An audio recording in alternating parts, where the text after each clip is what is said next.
All right. Well, welcome to our June Polymath Salon, everybody. Good to see you all. Um, I figured I'd do a few housekeeping things real quick, and then we can just kind of go around the room and check in and all sort of share what's going on. Anything you want to talk about related to polymathy, we can go ahead and share with each other. To start, though, I need to share my screen because in our last salon, we talked about how we want to govern ourselves, like what are our rules, what are our standards, and this is sort of the summary of what we came up with. So I'd like to just read through this quickly and see if you guys have any comments or edits or suggestions, or if you guys are okay with this. And it's posted in the group as well. So we've got respectful disagreement as our first sort of guideline. That, we can disagree without personal attacks, and we should focus on ideas rather than like critiquing who someone is as a person. So like no ad hominem kinds of stuff. We want to make sure to be inclusive and sensitive because people come from different backgrounds and they have different personalities, different, skills and strengths and challenges and all that. So we want to be considerate of people who may be sensitive or different from how we are.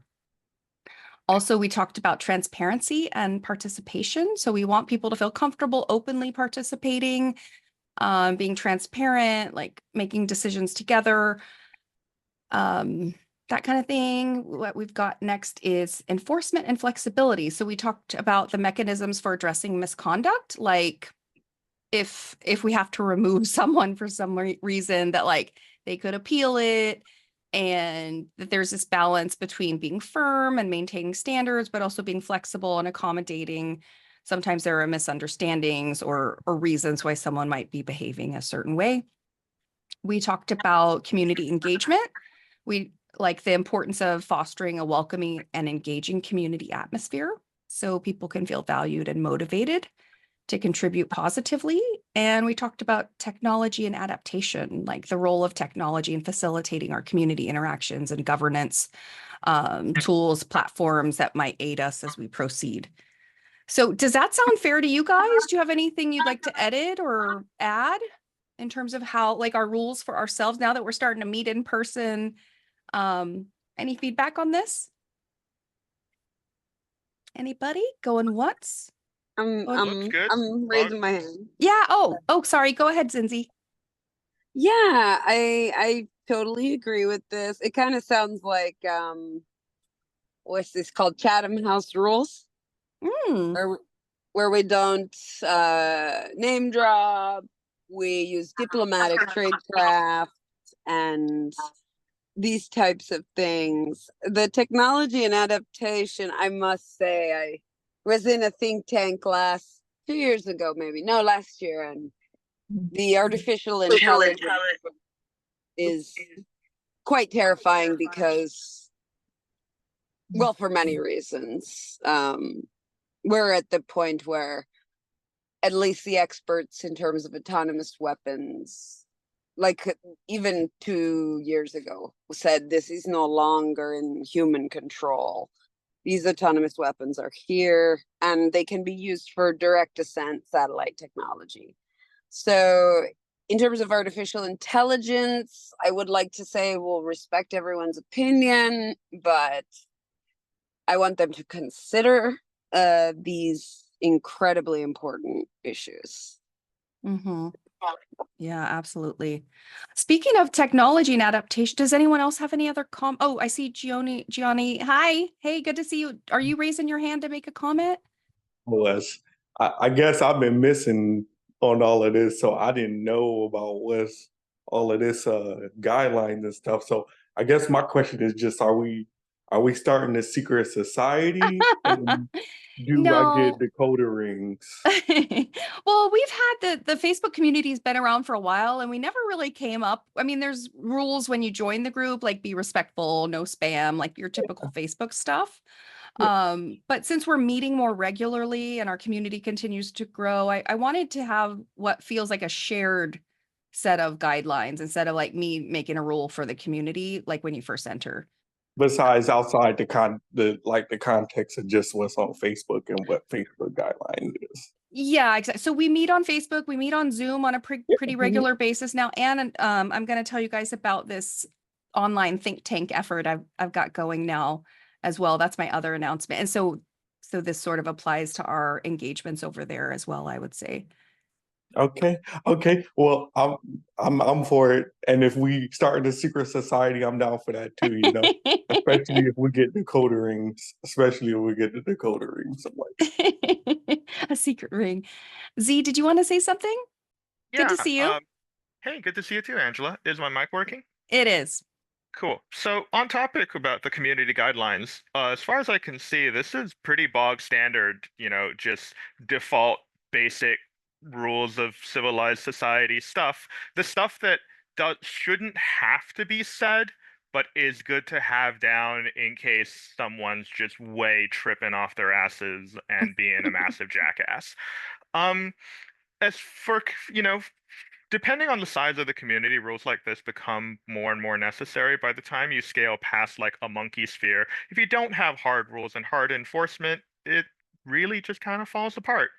Um, but for, smaller, more intimate communities, hopefully these guidelines won't actually be necessary because personal recognizance and the live format of just like interacting digitally in person should be enough to kind of keep people invested and interested. Yeah, I hope so too. This is just the kind of thing to like have. Hopefully we won't need it. Hopefully we all can just use our like social skills and proper judgment and respect for other people. Um, but yeah, I think these are pretty boilerplate. There's nothing like out of the ordinary, I don't think here. Agreed. And thank you, Serenity. Yeah, guidelines act as a deterrent for individuals who might want to interact disrespectfully or inappropriately. Yeah, pretty much. Yeah, I will say, as the creator of the Polymath Place group, I really do try to foster a place that feels safe for you guys, where we can not feel attacked. So, but I don't Mhm. want to be such a micromanager, like trying to overly control speech. At the same time, I want people to feel like we can disagree, because that's how we learn. We learn so much from disagreeing with each other, you I've know? been through a lot of kind of community management stuff for Mm, having lived online since I was like 12 years old. And there are dynamics to it, and yeah. there's a lot of choices to be made about the kind of community that you want. And there's a lot of kind of common problems that come up that like crop up over and over and over again too. Yeah, exactly. Well, if anybody has any comments, feel free to message me later. Otherwise, I'm just going to continue to go with those guidelines. And real quick, before we dive in further, I'd like to share one other thing with you guys. You may have seen the announcement, but there's this website called Big Nerve, an innovator community. It's a platform that's sort of meant to be like an online think tank. And I've got some challenges. I don't see it listed here, and I'm not exactly sure how to navigate there, but the links are in the group. So basically, if you'd like to participate in brainstorming and ideas, how to solve problems, I've come up with, I think, 7 questions this month related to the theme of rethinking education. I'm sort of disappointed. My doctorate's in education, and honestly, I'm sort of disappointed at the state of education. I think we can do a lot better to prepare people for the future as opposed to the old methods we've had. So you're also welcome to participate in other questions here too. And there's even like prizes. This is all free. And winners of idea, like there's a ranking system here, so you can read other people's ideas and comment and learn and go back and forth, meet new people, and the winners get like payouts. They're tournaments. So if you want to participate, I'd love to see you over here. The challenge has 29 more days to go. And if it goes well, I'm going to start doing like different themes. So maybe next time we pick a theme, I don't know, might be like environmental concerns or poverty or something like that, to sort of think through what we could do as a collective, not our group necessarily, but like what could humanity do differently. So I just wanted to highlight Big Nerve for anyone who might be interested in like a think tank kind of experience. I'm going to be referring this to Nerd Stock as well. I think we could do a lot of stuff together if we choose to join up at some point. So yeah, anyone's welcome to participate on Big Nerve. And by the way, you don't even have to create an account. Like I know a lot of people don't like to leave the Facebook platform. and make a new account and all that, but you can't, as long as you don't refresh your cookies, you can revisit. But the thing is, you can't get your payout if you win and you're an anonymous user with no account. There's no way to pay you. So if you do win and you want the money, it's like it's best to have made an account, which is very easy and quick. Zinzi, I see your hand up. Did you want to say something? Yeah, I just wanted to mention the whole like I don't want to be a polymath. Like I think I was probably born this way in some sort of I don't know. There's probably not any genetic evidence that this is inheritable, but every job I've had, I've definitely absolutely felt discrimination, not just on the basis of race or gender, but in like the ability to handle multiple tasks at the same time and not have my managers straight up want to fire me. Hmm. So anyone who Did you is ever like, I'm sorry. did you ever have to deal with the fact that they wanted you to do things sequentially and you did them all in a holistic way and you got into trouble for it? Nah, I was honestly just a resource and was like ahead of everybody. Oh yeah. And like, you know, managers, they don't like that. They don't like someone that they like wants their job, which like, why would I ever want to have that job in a hospital? So yeah, they don't like you. You can face discrimination even if you want to be a polymath. Like that's Oh yeah. I would recommend to everyone in this group be wary of that if that's something you're going for. It's One even Alrighty. wonders just what kinds of work will even like allow for the full flourishing of polymathy. I'm actually really interested in that. I'm on Social Security disability right now, and My job really helps. And it actually works pretty well for my brain. So to answer your question, I mean, I think that what I do very, very much clicks with how my brain likes to work. Because I'm working on tech. 21 genetic engineering research projects right now. Yeah, A bunch of stuff with fluorescence. We've that's the got thing. a It's great. Yeah, we've got like fuck off amounts of money from ARPA-H, which is like the healthcare side of DARPA, to cure arthritis in 2 years. And that's like one of the projects that we're working on. And it's awesome working in research instead of like applied medicine or manufacturing and so forth, because I've worked in corporate biotech and I'm now in academic research. And I get to set my own schedule.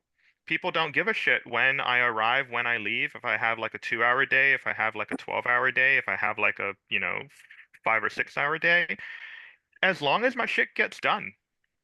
Yeah, And I'm I in keep, academia right now, and it's like HR hates you, you know. hmm But I don't work in like big tech. I'm broke as hell oh, because I'm a I lit community college professor. But like, I don't, I don't know a single job I've ever had, even when I worked in corrections, where the people, like the corrections officers, treated the nurses like garbage.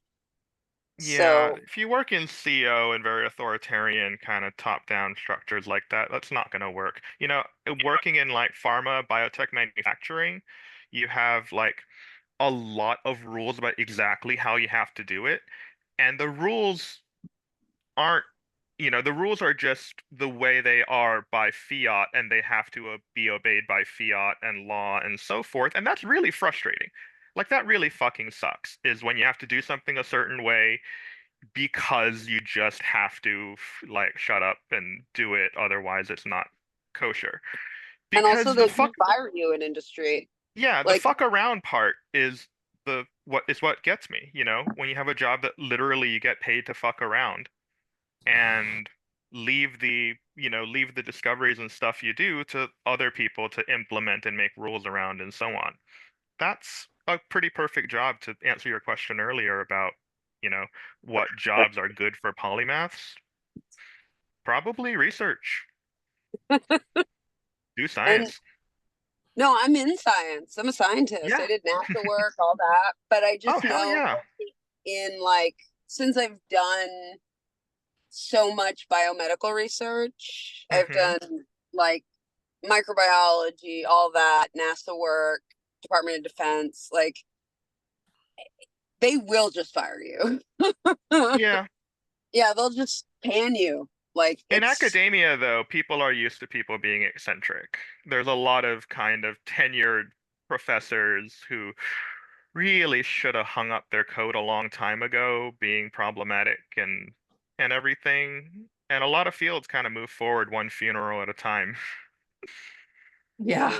So how about this, guys? Why don't we just sort of go around the room and everyone can take maybe like 2 minutes or 3 minutes to sort of share anything they're experiencing, anything related to we're welcome to continue talking about like career challenges. It seems like that might be a good topic for folks, but if there's other stuff you'd like to talk about, this is really kind of a free sharing space to, talk with one another and share what's going on.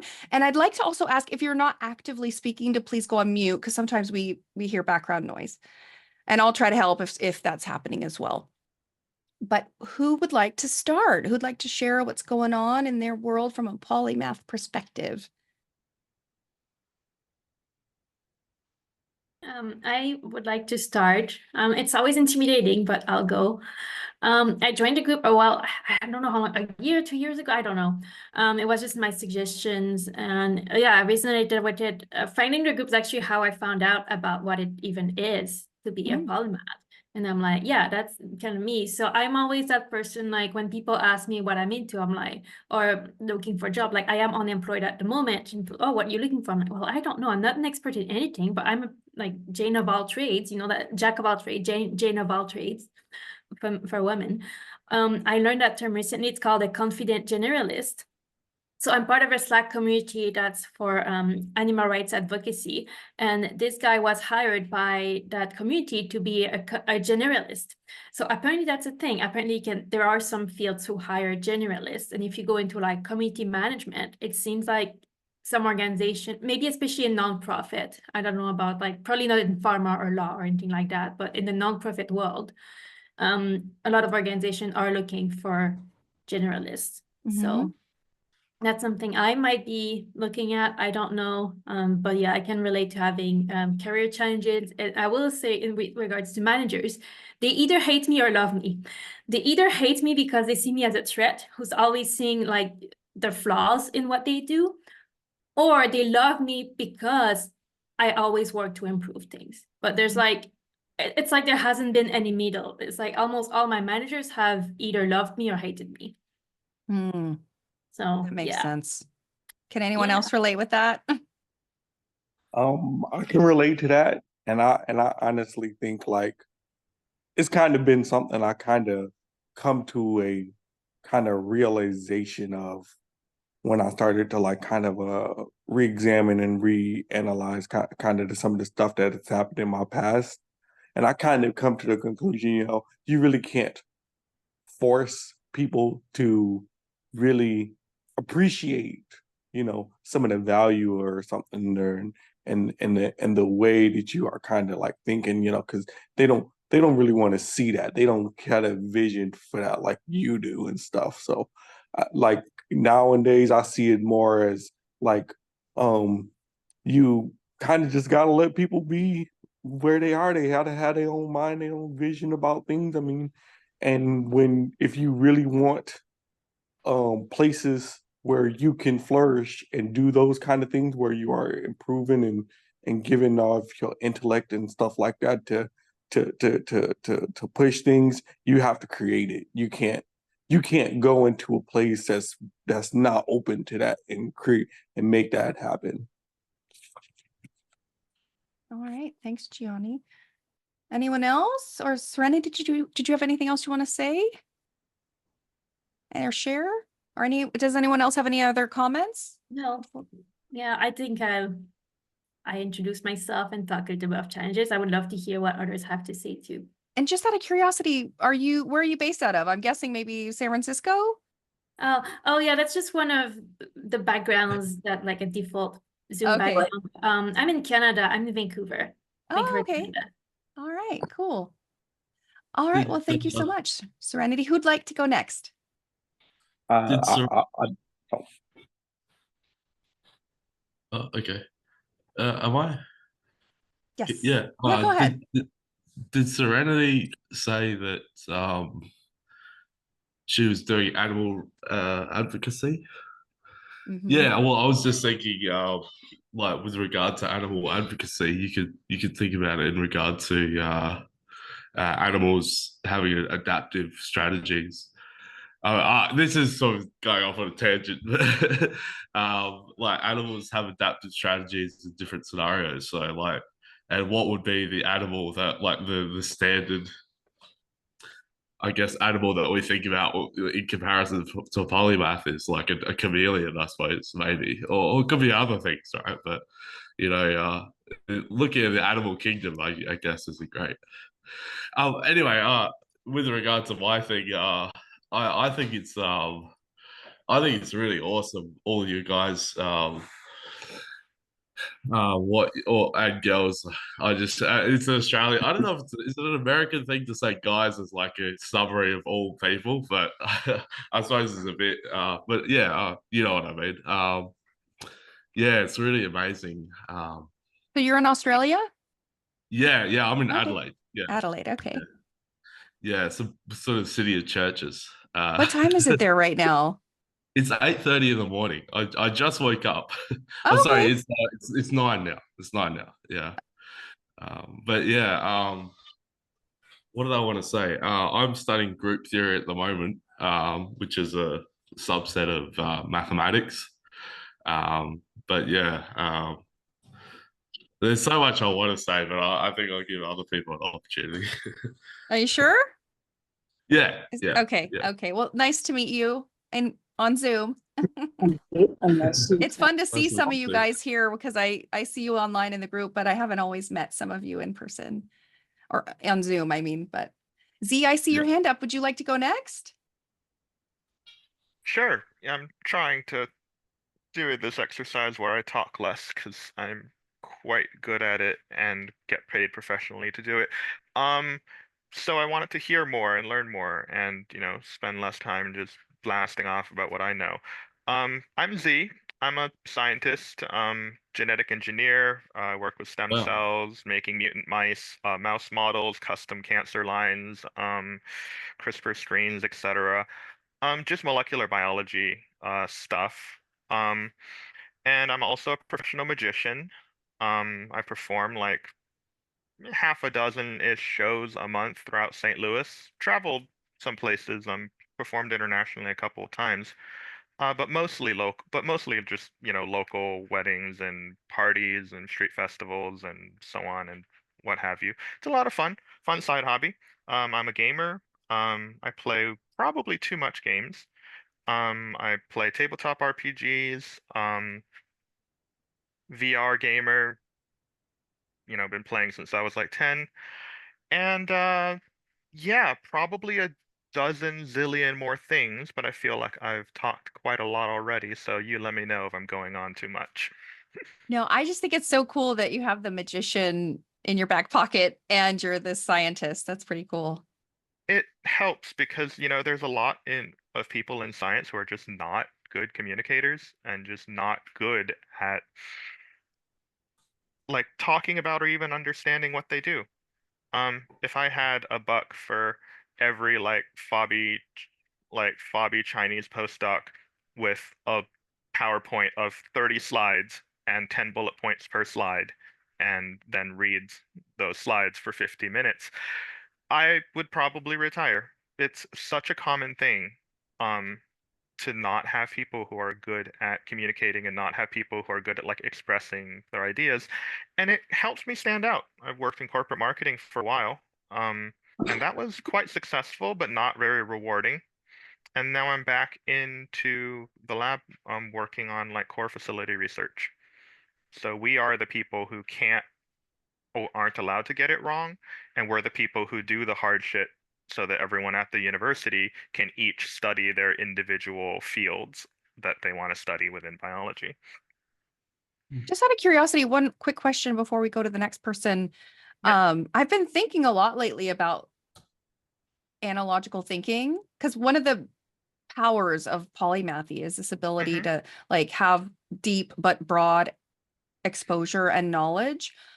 And then if you're able to integrate or do analogical thinking, like take tools or approaches or Oh, holy methodologies, shit, yeah. do you see any of The those synergies, interconnections between magic absolutely. and The go? synergies between fields of knowledge are truly exponential. The more you learn about about things, the more you realize how many similarities there are.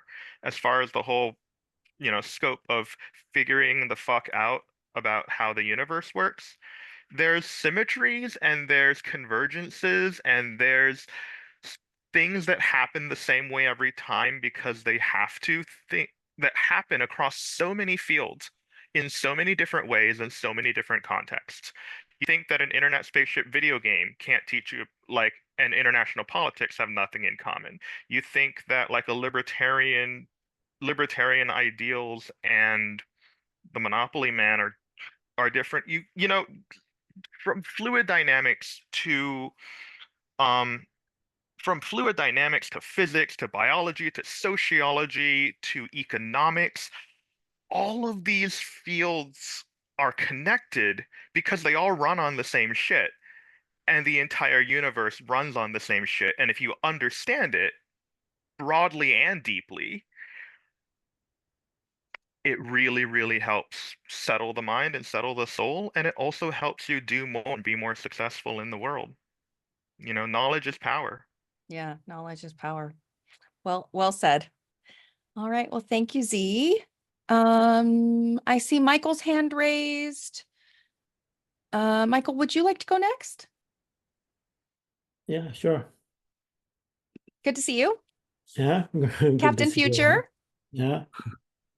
Hi, my name is Michael. I'm from Sweden. It's past midnight here.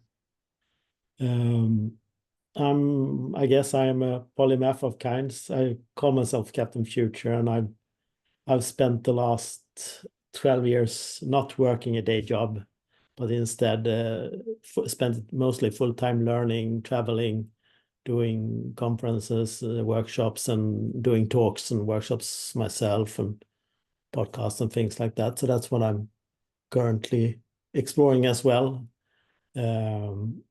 I'm a gamer and a geek as well. I play a lot of board games and computer games and stuff like that. And glass bead games. And glassbed games. For the last 4 years, I've been part of a group developing an online exercise that you also can do in person that we call glassbed games. We do it every Sunday if you're interested in coming. And I know Angela has done one for a couple of years ago. But we do it every Sunday. And then it's an exercise in collective sense making and collective meaning making and perspective broadening. And the more you practice it, the more your mind grows. It's been the best exercise I've done in my whole life. So I really recommend it if you want to try it out. And so we have a Zoom. I've shared it's 3 p.m. Eastern time every Sunday on Zoom. So if you want to join there. Yeah. Feel free, by the way, if you want to share that in the Polymath Place Facebook group. People. Yeah, I'll put the post there as well. And yeah. Awesome. Well, it's good to see you. Is there anything else you'd like to share or say? No, I've been trying to explore what it is to be like a polymath here in Sweden, and I'm going to an event next week. We have one of the largest free festivals in the world. It's a democracy festival called Almedalen, where people from all sectors of society meet up, around 40,000 people, and everything is free. So you can just come there, attend workshops, panels, parties. Everything is free if you go there. And many of the events is in English as well. So it's a very fantastic place. We spend the whole week there next week. And That sounds awesome. they have been growing. There are now 11 democracies festivals all over Europe that has been copying this in different ways. So. Wow, that sounds pretty awesome. It's a perfect place for polypaths because you can attend all sectors like everything from military to healthcare to innovation to education. Every institution is there, and every type of event there. There are over I think it's 3,000 different events you can attend in a week, and everything is free. So Wow, that's pretty awesome. Well, I hope you have the best time ever. yeah. So if you plan it in for next summer, it's always this week, the last week of June every year. So if you want to come next year and experience something mind-blowing, I'll host you and help you come here. So Awesome. Pretty I have many cool. friends from all over the world, from US and Pakistan and Tokyo, who's been here. So Awesome. Yeah. I love it. All right. I see Gioni's. I forget how to pronounce your name. It's been a few years since I said it. Can you correct me so I don't like butcher it? Gianni. It's close enough. I Gianni. stopped correcting people years ago. It's close enough. Yeah, it happens to me with my last. I'm Conalessa, Costalessa, Contalisa. Like, yeah, I get it. Yeah. As long as you get close, I'm like, okay, we don't got to get it right. But yeah, just introduction. I'm Gianni. I'm into a bunch of different stuff, obviously, but lately just kind of been up to. I actually just moved to the Bay Area about 8-9 months ago, Where? and Where in the I'm in Bay Area? I'm in Oakland right Oh, now. I was born in Berkeley and I grew up in the East Yeah. Bay. Yeah. Oh yes. You were in Texas before, right? I was in What- Texas. Yeah. Then I moved to Michigan for like a year, and then I just moved here. Well, I hope you love it. You know what? The weather is nice. Yeah. I hate these drivers. I can't stand these drivers. They're so terrible. They're so dang terrible. But you know what? It's all right. And yeah, I mean, what else I've been up to? Just working on business, writing, thinking about free will, those things. What are you thinking about free will? It doesn't exist. I think I came to the conclusion based on some other like biologists I was watching. And I think it kind of lines up and makes sense for how we see reality and the way it works. Free will doesn't exist, but determinism is not necessarily the answer either. It's neither. It's actually something completely like unintuitive to the way we think. And it's actually we have agency, but we don't have free will. And it's a distinction in that, and just like, some things is very probabilistic and some things is constrained, but there's a limited amount of agency that we have. But free will itself doesn't exist. I agree with you completely. I think free will doesn't exist, but we have to act like it does because it is an incredibly useful heuristic that helps us make decisions. But I don't think that's true either. I think that's a false note. I think it's kind of like we've been doing with religion, in my opinion. You know what I mean? It's when we come to that conclusion and we say we need it as a comforting idea. But I don't think we do. I think if we actually understand that there is that it's just agency, right? That it's just agency, and this idea of agency being a thing where like every time you do A anything, thing worth you kind of maximizing, Is that the Huh? philosophy? Is that the philosophy? It's a thing worth maximizing? Maximize agency? I'm not saying it's a maximization of agency. I'm just saying that we have a limited amount of agency. It's a thing that we have. We Oh, don't have free will. finite. We have agency. A finite amount of agency over Eh, the course of the world. exactly. And actually, it's actually not not like limited, completely limited. There is something you can do to increase the amount of agency that you have as a person. And what is that thing? You learning. I call it I agree. I call it the bubble of influence that you have, and you have a certain amount of influence that you have onto the world, and what you can, and the outcomes that you can have on it. And the more that you learn, the more things that you have, the more tools you create, the more you can increase your bubble of influence. Miss Chan, Interesting. did you have something to say? I Anyway, believe you were Yeah, trying to say something I earlier. keep said, talking about this for yeah, days, so I'm gonna stop. I think it's all relative, just like the life purpose. You can say there's no purpose in life, and some people Mhm. say there is a purpose. And the free will is like we start this stoicism. You have something in control, then there's other things you're not in control. So it's like you just control the part you can, and you can Yeah. say I have no control, or you can say I have the control. It's all relative. I think you can not Mhm. say like there's no free will exist, or you can say it's all free will. It's just like we're in the middle. That's a Chinese saying, the made way is the way. Yeah. But I Can think even free will in of itself was such an absurd idea in the first place, right? Because it's like no matter what does that even mean? What does it even mean to be have free will, to be able to if you want to be able to believe that you can choose and that you can do that, that can be real. But I mean, like, let's not pretend that like our choices and decisions are influenced by other outcomes and That's other things. I'm not the saying limit. you're wrong, but I think it would be fun to play devil's advocate for a moment if that's okay. If I may also be a Sure. part of this. Yeah, I agree with the idea that free will is, like I said, also the philosophy that we are emotional, amoral, egoism, then we have like these we can have a philosophy where we are like, influentially positive, but because of our emotions, the idea of free will kind of cancels that out, because even spiritually in Islam, which is my own religion, I truly believe that we're given these trials, and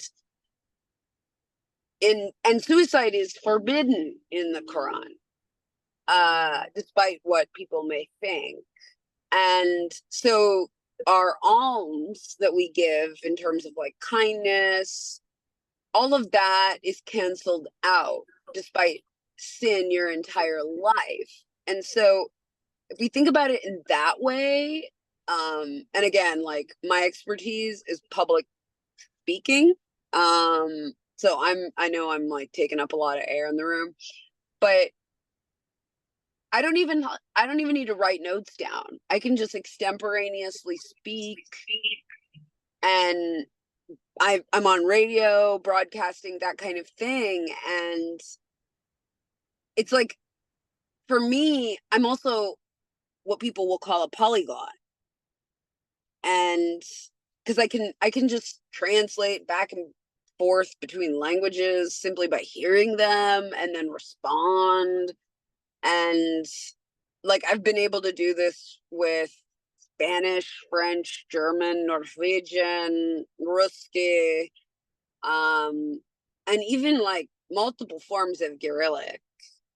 And I'm Lebanese, right? We made the first alphabet.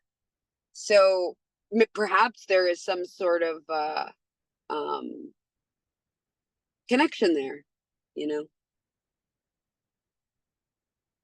Yeah, I get you. I kind of think I get you, kind of like when it comes to like the value and the positive things and stuff that we do. But I think that all of that stuff is kind of, I wouldn't say completely subjective, but in a lot of times, like since somewhat in terms of like how we feel and how you say how based on our feelings and stuff, we kind of can have different opinions on that kind of thing. And it's kind of like that's why I would call it the sphere of influence, not even necessarily a thing that has to do with like any kind of emotional thing. It's just a matter of how much like you can affect, how much of an effect you can have on the world and the things around you. It's like certain things are beyond your control, and this beyond just a sphere of influence, because you either don't have the technology or the power to change those things, or you don't have the it's just not possible. Like you can't change the past. That's why we have to like let go of it. But it's it's a lot more to kind of what I've been thinking about with it and all that. I could probably, like I say, take up a whole like 15, 20 minutes talking about it, but I won't do that. I'm just gonna say, yeah, I've been thinking about free will, and it's kind of in those kind of contexts of just like us being like agents and not necessarily free will being an actual real thing that exists. Interesting. Well, you definitely piqued some interest, Gianni, with the free will topic. I see Amy with her hand raised and Scott. So Amy, would Yes. you like to go next? Yes, I definitely have something to add to the free will discussion. I was raised, I would say, in a societal and religious context in particular that really constrained even my own access to my own emotions and bodily impulses, and even like limited my own ability to even feel faith that I could feel my own feelings and not act on them. Just you're just going to be this brute animal, if you just let yourself feel certain things, and really, I would say, first of all, I have to go into the other room because because Andrew's feedback, like my voice is feeding back from his, anyway, but like the being like kind of forced out of that context in which I had like learned this death grip on my own impulses. It gave me this almost like experience where I was forced out of even having access to that ability to even live by those old rules. And so it also helped me access even different ways of processing internal stimuli, which kind of rotated my internal access of even perceiving reality. I So hear what you're saying, and it sounds like you had a hard time adjusting from believing that the world is deterministic and controlled and in supernatural hands to having to feel responsibility for your own feelings and to realize that the world is a wide open, chaotic void where anything can happen, and that you have to take responsibility for your own choices and actions. It can be really hard to give up that idea of a loving ghost over your shoulder always judging you and knowing what's best, who loves you and died for your sins and is a zombie ghost from whatever, who used to be a carpenter or whatever. It's hard to give that up and then to have to wake up the next day and think to yourself, wow, how do I even begin knowing what to do now? Because right. having that story in your head telling you what the right way of things means you don't have to worry about it yourself. You just read the Bible, learn your stories, and like that's your like kind of rubric for good behavior done and checked off, and you don't have to worry about it anymore. But when you let go of that, you really have to think about what are the choice, like how is this going to what how important are the decisions that I make? Are they important to me? Are they important to others? How is it actually going to affect people? And I think that's one of the things that religious people and non-religious people have that conflicts so much, is that you move from this idea of if people behave this certain way, that's good, and if they behave that certain way, it's bad, and that kind of black and white, polar good and bad thinking, into realizing that things are nuanced and complicated, and in every direction you look, everything is there's more to it than you could have a lifetime to understand. And grappling with that for the first time, it sounds like you were having a lot of trouble with that. So what was that like, and where are you now? I would say uh it's strange. It is really strange. Like over, like, I would say my crisis began about 8 years ago. And I'm actually coming back to a place where a lot of what I was taught growing up, I'm actually being able to like make sense of it for myself actually, and engage with it from a place of free will. Maybe from having been away from it for so long. But what being forced out of being able to even filter all of my internal stimuli through that lens did for me was realize that I actually have a lot of play even over it. Well, it made me realize, kind of speaking to Angela's frustration with the educational system, and even like how we, even in Western societies, approach knowledge in general. It made me realize that a lot of pre-verbal trauma was like present from not being allowed to filter stimuli and learning through my own lens. Like it's basically, you go to church, you stand up, sit down, you read, recite a bunch of things.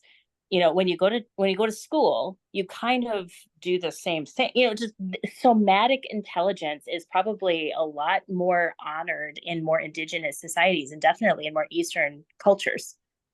And so like, and I'm sure they, in my opinion, well, my humble but probably very informed opinion, in our modern societal context, that's probably why we have such a difficult time even feeling grounded in our bodies, because we're just like, even our relationship with our physicality is like screwed up by like how we've even constructed our spaces. And now we're like talking to each other. Yeah, we get to talk to each other, different people like from around the world, but like people are like, they don't even like really interact with each other much, outside of screens anymore.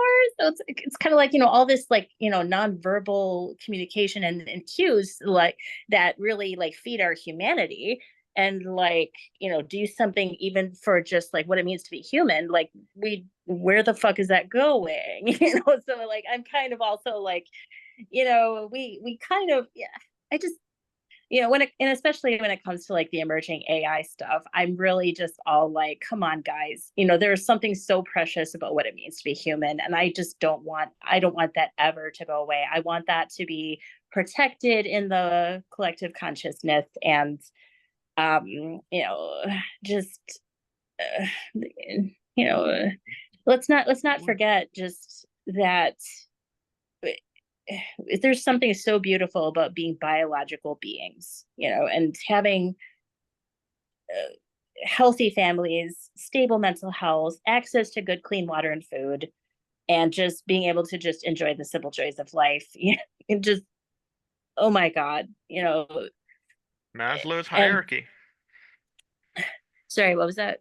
Maslow's hierarchy. Just agreeing with what you said.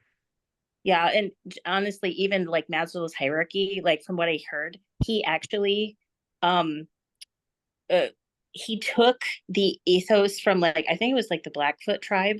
And for a lot, from my interaction with indigenous understanding of our place in the cosmos and the world, it's even just inverted. Like it's land first, then the tribe, then the individual. It's like, and then what that does is people are a lot less selfish. That's right. There are lots of contentions with that. I've been looking into Maslow's hierarchy, and there are a lot of ways to compare Viktor Frankl's theory of logotherapy against the Maslow's hierarchy of needs, because Viktor Frankl's model is more ground up. Like you don't need the baseline status to be able to reach actualization. As to what he actually challenged the words actualization too. Just want to throw that in there. Right. That's interesting. I never thought of that before, but yeah, I get it. Can I just say, I took a class from Scott Barry Kaufman, who's one of the world's leading experts in Maslow. And do you know, Maslow never made it in the shape of a triangle. He never did that. There was a hierarchy, but that was something like someone else did after Maslow, but he didn't do that himself. Okay. But anyway, Amy, anything else? Thank you for sharing so honestly and openly. I guess too, like, I've been feeling just a lot of the angst of like I'm American. Well, my ancestors came to this country, and well, I'm realizing, I even have not really feeling tied to any particular ancestral heritage. I really feel like that affects collective mental health. Mm. It does. I feel almost like these outside identities just kind of swallowed this um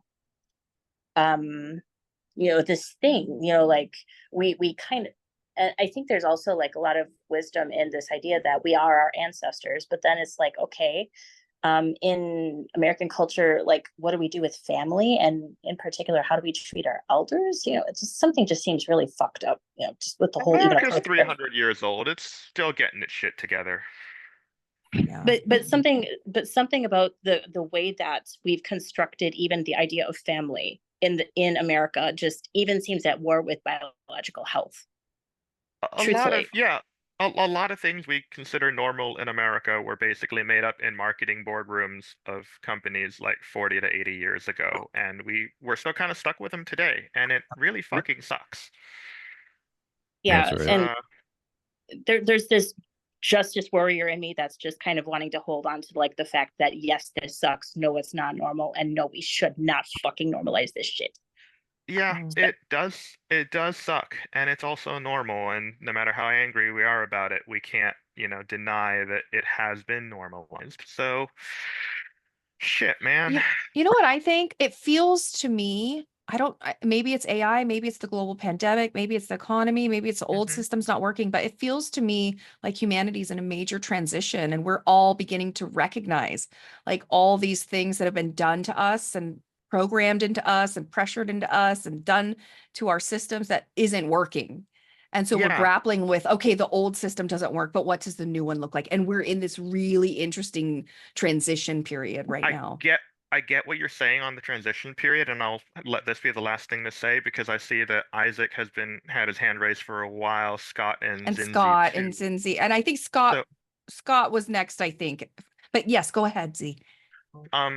But if you just look at Disney films, old Disney films are the hero rescues the princess who is decorative and pretty and ornamental and like in half the movies actually doesn't have agency at all. And then you look at today's Disney movies, and it's like parents apologizing for their bullshit, grandmothers and ancestors, undoing the shit that they caused from being the way that they are and set in their ways. These are today's kid stories. So if you talk about transitioning from one culture to another and how that's beginning to happen, I think that you're right. And I think that we're seeing it now. And hopefully it's not too late. Because the thing about living organisms like us humans is if there's resources, we'll fucking eat it up. And you do that till your population goes kaboom, uh-oh, and then boom. So hopefully it's not too late. But I think the culture is shifting. I think Scott and then Isaac. Scott, what's on your mind? Also, I've been thinking about free. In fact, I've written a bunch of stuff about that. I come from a background in philosophy and also in cognitive science, sort of neuroscience. And I have a very structuralist view of this question, which I'm happy to share with people. In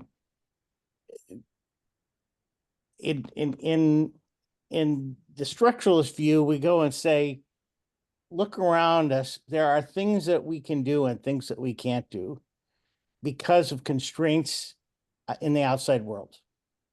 Okay. So the things that are not constrained by the outside world, we often say we have choices about. But if we go and look at what's happening at like the neuronal level in our brains, we find that there are things that we can't think about because we've never had the proper exposure. So this is a kind of determinism that is not as recognized as a constraint because it's a control thing, but it's already now embedded in terms of our brains and what we can and what we can't think about. And when we think about what we think we're choosing, part of that is, I guess the real structuralist view would be, okay, so why are you choosing that? And if you keep reducing it like that, you keep coming down to the, well, I don't know why I chose that. It just felt right. And it was a possibility that occurred to me in that moment.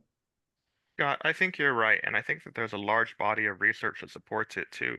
You know, one of the greatest ideas in linguistics is the Sapir-Whorf hypothesis. And what they found was that the language that you speak and the languages that you don't literally sculpt the kinds of thoughts you are capable of thinking of, and it sculpts the way you think about the past, about the future, about numbers, and so on and so on. And so, yeah, I think that learning is a kind of determinism of its own Yes. because we're all shaped and influenced by our experiences. Neurons are pretty, by the way. It's fun watching them connect. Um, but we're all shaped and determined by the things we are exposed to and the things that we aren't. And Right. so if you don't kind of take active agency to expose yourself to as many ideas as you can, you kind of stop and you freeze there and you stop growing. And for some people, they stop growing, fairly late in life. For some people, they stop growing when they're 5 years old. Mr. Ex-President of the United States, boasting about having the same temperament he had when he was 5. But at some point, if you stop taking in new information and exposing yourself to new things, you stop becoming as capable of deciding well. Yeah, Right. So because this is actually one of the aspects that's where we really feel choice and really rather what, like you said, agency. Because what happens is that we have the awareness of the possibility, and so we can make that choice. Why are we making that choice? Because we have some other stuff in our experience that makes us think that being able to have more choices in the future is good. Some people don't have that, and so they don't grow as much as in that way. So in this sense, everything becomes deterministic.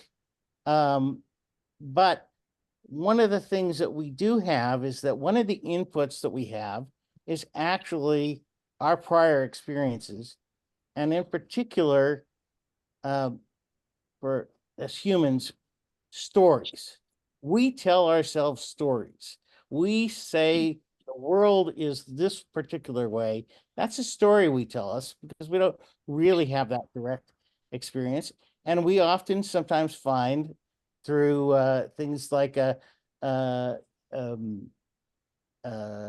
optical illusions, as a magician, you totally are playing with this whole stuff that we think that we know what a reality is, but that reality that we think we're in is our perception sucks. As a Right. magician, I can say as an honest to God expert, God, our perception sucks. That's one thing that I actually glad that when you said you're a scientist, science needs more magicians in it, because it's very easy for somebody to want to have to want this model that they've imagined to be reality and ignore evidence that might be counter to that because it looks so good, right? I wouldn't know anything about that, but about 3 weeks ago, someone told me, well, it didn't work, but don't repeat the experiment. Let's proceed as if it worked, because it probably failed for some reason, and let's just move ahead. Yeah. And so I totally get you. Scientists are just as hubristic and biased as everyone because we all are. And science No, is I not. want to disagree with that 100%. Science as a process tries to be unbiased, and sometimes it gets close. I think more accurately, I would state that as science has the problem of the whole zero-sum game thing. that we've never let go of since the Cold War at all. And that's why I actually do not play any type of video games at all. I do not do VR because honestly, like the immersive technology of that's being used by the US government. It's creating It's being this, used by everyone. It's being used by a lot right? of But furries, getting their ears up on it's VR chat wrong. too. It's wrong to do this like immersive technology to create a tortured individual who will act so aggressively that they end up being a super soldier. And I think even if AI is used by everyone, it doesn't make it at all helpful in terms of geopolitical security and outer space security. And I really agree that it is truly damaging to not only our eyes, because that's 100% true. It's damaging to our eyes, but it's also damaging to the prefrontal cortex. That VR technology is 100% dangerous for human brain. And even if we try to use it ethically to like do research or whatever, protein unfolding, all of that, what we're doing is feeding our own horribleness. I mean, AIs aren't going away. That's They're simple not, fact. but they should. It really They should. sucks. And so I think that understanding them might be worth doing. And the more I understand about them, the more it fucks me up what it means to be creative and what it means to think. 100%. Because the thing about AI is that it's like AI comes from, what if we programmed a computer to work the way biological neurons do? And it turns out that they have all the power and advantages of computers. And I just want to correct you and on they're that point. also They and don't can do actually things work that- the way neurons Mhm. work. They work mathematically. Computers are. They do, I'm a yeah. Luddite. I want to Yeah. smash everything. Soft They math, are and I think the way we work is a lot more random and chemical and blah blah blah. You know what I Of mean? course. It's Self- basically in silico. self-serving. They went, what if we create a bunch of nodes, call them neurons, and let them loose with local rules to connect amongst themselves and figure shit out? And computers obviously don't do it the way we do. They're running on different hardware. But the things they can do with the way that we made their hardware work is really creepy. And I find it really creepy because think it that does things that we used to think that humans were unique at, but it does so with all the advantages of computers. And then it's also stupid in all the way computers are, and then it's also stupid in all the way humans are. So No, it's like the dangerous. best and worst of both worlds, computers and humans, all I would mashed say- together and unleashed upon the world irresponsibly by giant tech companies comparing I dick think- sizes. Yeah, it's horrible. But it's It's also 100% what we got. horrible for our brains and society. Look, And it's how capitalism makes AI. No, Maybe- capitalism is the maybe most in, evil like- thing too. Oh yeah, yeah, I know. I agree. Let's run a society based on the greediest and most selfish of assholes because money comes from helping people. Yeah, that's a dumb idea, and it kind of And I feel that burning way. the whole That's world. AI. It's all hype. It's all bullshit because we don't need AI if we continue to grow. Yeah, as we a have society. organic human stupidity to the tune of 7 billion already, almost 8 billion. We don't need artificial computer augmented stupidity. And 100%. But I'd like to I jump in also just a agree little that bit. it's Please. stupidity and evil. Yeah. Okay, What's up, I Patrick? use AI. It's dangerous sorry. for the brain. I was just gonna say I use AI regularly, very often with my work. I have probably 60 long conversations recorded with ChatGPT 4.0. I continuously question this. This is very contentious, this issue of debating where artificial intelligence is taking us, and I'll try not to speak too much about this, but the future is very uncertain, and we are essentially creating a super intelligent entity. If we want to compare that to humans, that you can go on with that debate ad infinitum. I think it's most important right now to try and use them responsibly. The point that Zenzi was making with the VR, I'm also very wary of that. I think any of the direct stimulatory technologies that we're applying to our bodies, that's probably quite risky. I'm already seeing a lot of my friends 100%. and the generations that are younger than me are being very much manipulated by these. It's not just phones. Like, we know that people are on their phones all day. I mean, when we start strapping these devices to our eyes and then we attach AI to that, I mean, I also have friends who are talking about dating AIs because they're so good at responding. Like, they're so good at sounding like they type and write better than we do already. And it's kind of scary. Like, it is very terrifying, but I also find massive potential in these devices or these entities. I'm trying not to just think about them as technologies, because that's when we start to disrespect them. That's when, You can again, use you it can for take the good idea or of, for You bad. should. It's an accelerant. It's an I mean, you accelerant. can take the Like idea like of like how to Adderall. consider them It's and how to interact super with easy. them as you want. But yeah, I Uh, think I uh, mean, one of I, the things we should look at is the fact that what makes us successful as a species that has grown to dominate the earth is that we are prediction machines. We are really good prediction machines, and that allows us to predict environments that would be dangerous for us, and to predict where there are a lot of opportunities. Some of those predictions of the opportunities are financial. Some of them are all about our feelings of affiliation and stuff. And that's what we do as humans, is we play with our ability to predict things. That's what we're asking AI to do. It should be no surprise to us that if we ask something else to also grow by learning to be a prediction machine based on experience, that it will make very similar kinds of things. right. That's very well I just said. want to chime in here just a little bit. I know everybody is saying a lot of stuff about like AI, and I hear y'all. It sounds very alarmist to me, right? But it's also this thing that I understand that since I've like worked on these things and like pretty much programmed these things, I understand how they work.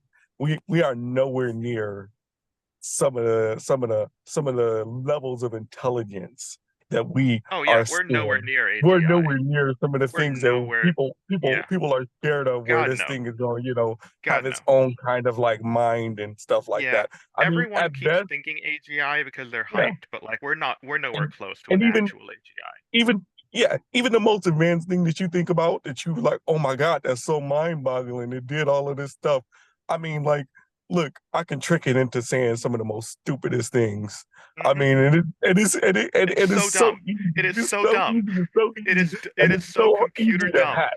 It's so easy to hack, and it's so Mhm. easy. And then it's not even just that. It has so many like pre-programmed Yeah, actions if you're an inside old of it. school nerd, you probably It's remember in the good old days when hacking meant limited. like, cleverly breaking into something. Yeah, Nowadays with AI, hacking just means politely asking it to do the thing and yeah, tricking to it. do Like something So it's it's that not it wasn't honestly as supposed to be able much. to do. It doesn't Exactly. have to be that way though. But also, I just want to say, as much as it is so new, I think this is also a common thing that just happens with us and humans, right? When new tools and new Yeah. powerful things come online, we get scared. We see it's the end of the world when nuclear fission and nuclear power plants came into existence. This was supposed to be the end of everything for all of us because it's new. It's scary. We don't understand what is going on. And um and especially when it's something as magical or black boxes as AI, it can feel that way. But I highly doubt that. I believe that our desire to exist and continue to exist as a species is so strong that we would never create some. Well, I guess I take that back. We already have. We could Yeah. create things that could destroy ourselves, and we do.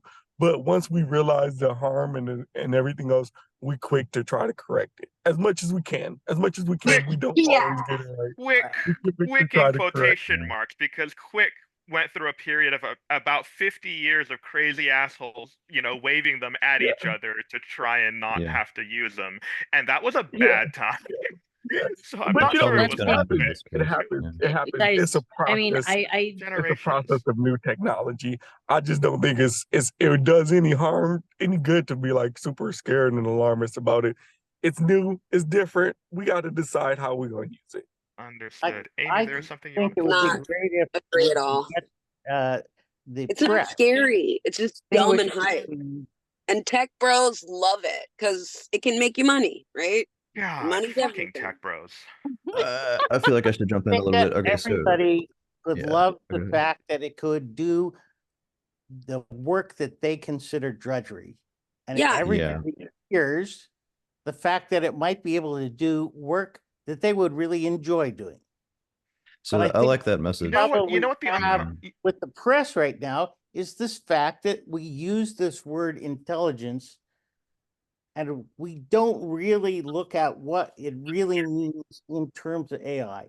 It really is just the prediction, the prediction machine capabilities of AI that are coming to the fore right now. So And I would say that's what we're doing too. Like I don't mean to jump in. I have I have a lot of thoughts going on. I try to like study the both sides of this issue, and I've got a very strong understanding of how AI systems work now. From a determinist perspective, I've been studying philosophy of mind, cognitive science, and psychology as well. And Look this at that. is it's I'm a very nurse. like the parallels that we see when we think about the human like so I did a critique of one of Bernardo Kastrup's critiques of AI, where he was discussing how, well, essentially he's got a PhD in software engineering and computer design, and another PhD in philosophy of mind. And I've noticed how he's made propositions giving so much grace and so much extended consciousness to everything in the entire universe except for the machines. And so I'm wondering where his blind spot is there. What I'm starting to realize is that, or at least my current opinion, is that we can extend as much consciousness and as much intelligence as we want to these systems, as long as we don't like try to date them or try to let them rule the world and all the other crazy ideas. They're They already they're do, the very US useful to them. government. Come on. Like We they're have yeah, People are extremely direct dangerous. They have a lot of potential to influence world governments in the future, and also a lot of potential to possibly play as a world governance structure that may actually be the that answer to all of sounds our problems. people terrifying. are Oh my god. already Also putting sounds terrifying. Yeah, also sounds people are crazy. already making AIs and loosing them onto the stock market and making YouTube 100. videos of them making Yeah, money. I was just talking to with my investment friend about this. So, I mean, it's like as much as we want to attribute intelligence to them, we can. I mean, I like to come from the place of empathy and loving kindness and all that as much as I can, because when we start to say, this is the machine, I'm going to make that thing do all the things I don't want to do, that's how we used to think about slavery. That's how we think about Daniel Schmachtenberger talks about us kind of losing our humanity thousands of years ago once we began to yoke the ox. This is the No, point at I'm just which saying we we should have began to stopped use at the the beast wheel. as a beast of burden. And that term beast of burden stuck with us into late Christianity, and you can make religious arguments about that as well. But the the power of these machines and or these systems are very like it's kind of like until you play with them in multiple realms, like a polymath, taking multiple approaches to them, that you kind of like start to see their potential. I think that when we start to talk about reductionism, we start to talk about predictive processing. I can explain ad infinitum the many ways that a brain is a processing system and the many ways that it can also be hacked. And I can also talk ad infinitum how that applies to machines. So, Z, you were talking about magic. I have a friend Mhm. who is a mentalist, and I watched I'm him a mentalist. perform. It's incredible. That's, I mean, you want to talk about I'm hacking the 100% a human brain. performer. It's it's so easy to manipulate the human brain in so many different ways with just a little bit of effort, like just a few tweaks or just a little bit of perspective. And so when I go to look at AI and I think about how that's related to the way that they think or the way that they predictively process or the way that they hold an internal system of thought or an internal model, it's very, very similar to us, but it just works very different. So they do it's like 90% of what we can do way better and way faster than we can do, but they're not multimodal yet. Now we're starting to apply multimodal properties where they can shift from different modes. They can be the best chess player in the world, the best Go player in the That's world. horrifying. They can solve breast cancer. They're already starting to treat breast Well, cancer the and thing detect it is, We much got more that. early. It's All CAR this kind of thing. T. what do you think of the Yeah. alignment problem then, Patrick? Right. What do you think So of the alignment I'm problem? very wary of accelerationism, I guess is the term. I think that like a lot of people are saying that the cat's already out of the bag, and that might be the Yeah. only answer is that It's we have to make Yeah, better systems and to they deal don't with the have to be problems of the smart to system. make us think they are. You know, And people will That's honestly, yell true. at an as a Yeah. elevator button. Lebanese Arab whose country is about to be destroyed, I don't really appreciate, and I also study satellite technology. We already have direct descent satellite technology. Everybody We does. do? Huh. Oh, Thought that was yes. still theoretical. Single stage to orbit? Yes. Direct ascent ballistic missiles. I mean, and we like don't need Elon's that. Starlink satellites getting disposably thrown up into the air don't count, do they? Are you counting those? No, or they like, 100% count. I mean, it's a kerosene rocket. Yeah. It's one of the shitty literally parts about orbital weapons is that you are so limited on when you can use them and what you aim them at. Because the thing about orbit is if you want a stable orbit, you have to go over the same loop, the same circle. That's So, true. as a weapons system, rods from God, not actually a great idea because targeting from what, like, the stratosphere? it's poking holes. It's reversing the Yeah, it's a lot of force Montreal Protocol. if you drop a tungsten rod or a bomb or whatever. But plus or minus like 50 miles at least. So it's hard to hit something I specific. mean, We've so already the way done we it. learned High We've already altitude done this. planes, guidance weapons, and so on. Yeah, sure, you could like drop a blade through the top of a car. I Yeah, think we're going to but run into spare some the big car. problems. Like, I think this is going to be like Zia was talking about how we spent a few decades trying to recover from nuclear bombs, and it was a trial and error process where we didn't even know, like it's a lot of parallels there. We didn't even know that when we set off the first nuclear bomb that it just wouldn't ignite the entire atmosphere and nuke everything. So we did it, and we learned lessons. Hopefully we won't end up in a World War III. We can see how wars are proceeding now. And I'm thinking that that's probably what's going to happen with AI. We're probably going to have some very radical impact. It's probably going to be involved in war, or we're just going to have some terrible it's fallout, already. and we'll learn. And then all Yeah. the world governments will be like, okay, now we really got to take this seriously. Let's start tamping Yeah. down. I think Yeah, agree, let's get Patrick. these that's white gonna When happen. governments to when all have agree. Yeah. people ever thought ahead and planned out the consequences of an exciting new thing? Ever. Yeah. Like There's too in many The all of human wheel? uncharted history, consequences. I in would say all the of human wheel. history, there's like, we discover a new thing and we beat the hell out of it until it burns us, and then we go, oh shit. And I think that that's what AI is going to have to do. There's too many tech bros. There's too much investment. There's too much interest. It can do too much. Its capabilities, even if it's not smart, even if it's not conscious, the things that, It's dumb. neural net AIs can do are really fucking incredible. And it's an accelerant for all kinds of stuff you want to do with it. So, yeah, it's going to be rough. And hopefully we'll learn lessons from it and still be around afterwards.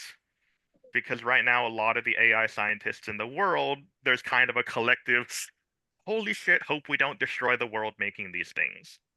One of the Yeah. things I've always figured would happen is you task an AI to find the best way to solve global warming, and it destroys all humanity. That's an alignment problem. That's a Yeah. classic alignment problem. That's the Yeah. whole field of alignment problems is like the And it's biggest most efficient problem to do it. in AI. That's Like the the reason paperclip that problem.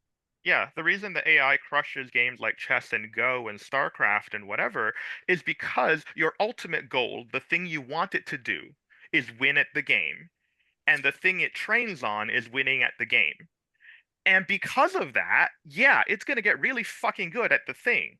But if you want it to do something like global warming or even help my business or whatever, we're really bad at specifying a goal in a way where the goal like is actually the ultimate thing that we want.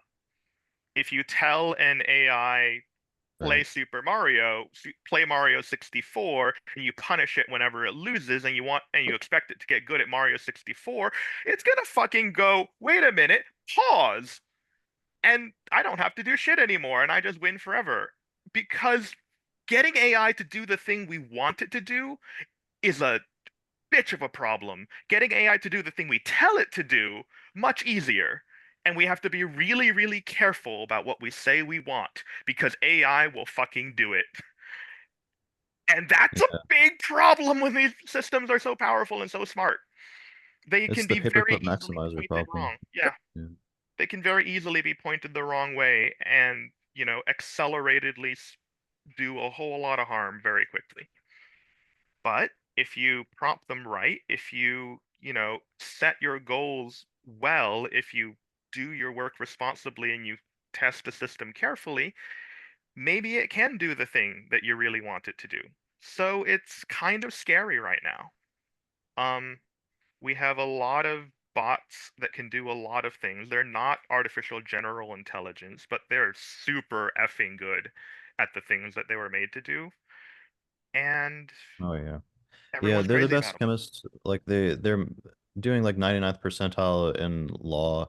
Like they can basically, we've already seen cases where lawyers are getting sued for having AI write cases for them or write defenses for them. We're seeing them make medical breakthroughs. They've already designed, I think it was like 2 billion new, no, To be it's 20 Mhm. million new molecular compounds. So this They is going did.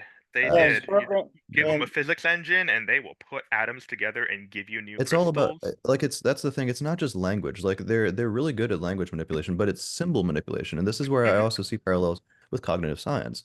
When we look at the cognitive architecture, is the term floating around, we can see nodes in the brain. We can see symbolic manipulation going on in the brain. And that's what we see in, I mean, we think way back before we had language. We think about the way that we train dogs, for instance. They're working with symbol manipulation too. You say the sound that sounds like a green T-Rex toy, and they know, like, they're not using language to figure that out. They're using symbolic training with the symbol of the green looking shape that's in that Association. particular shape, you know. If you Yeah, it's see associative 10,000 mouse learning. neurons into a dish hooked up to Microsoft Flight Simulator, those neurons will wire themselves up and learn how to fly a plane. And if you hook a 10,000 node neural net up to Microsoft Flight Simulator, the synthetic nodes will wire up and learn how to fly a plane. And you watch the shit it goes through as it learns, and they're that's very similar shit. They're very It's similar beautiful. shit. Like we're surrounded by Can we have intelligence. women talk Reality in is this, saturated in please? intelligence. I think women should have a voice in this conversation. And Yes. I think, no, yeah, please let me have the talk, please. I just think everybody needs to realize the heat and ecological impact that the servers we're using for all of this bullshit, including blockchain and all the other evil things we like to play with. It's heating up the planet and it's not helping. And all that shit runs off of natural gas and stuff. Like, what do we want to do? I think it costs 6 gallons of water to do one good search on ChatGPT. Like in order to cool the machines, it costs 6 gallons of water. So But I've the rethought the machines way that I'm using it. create heat.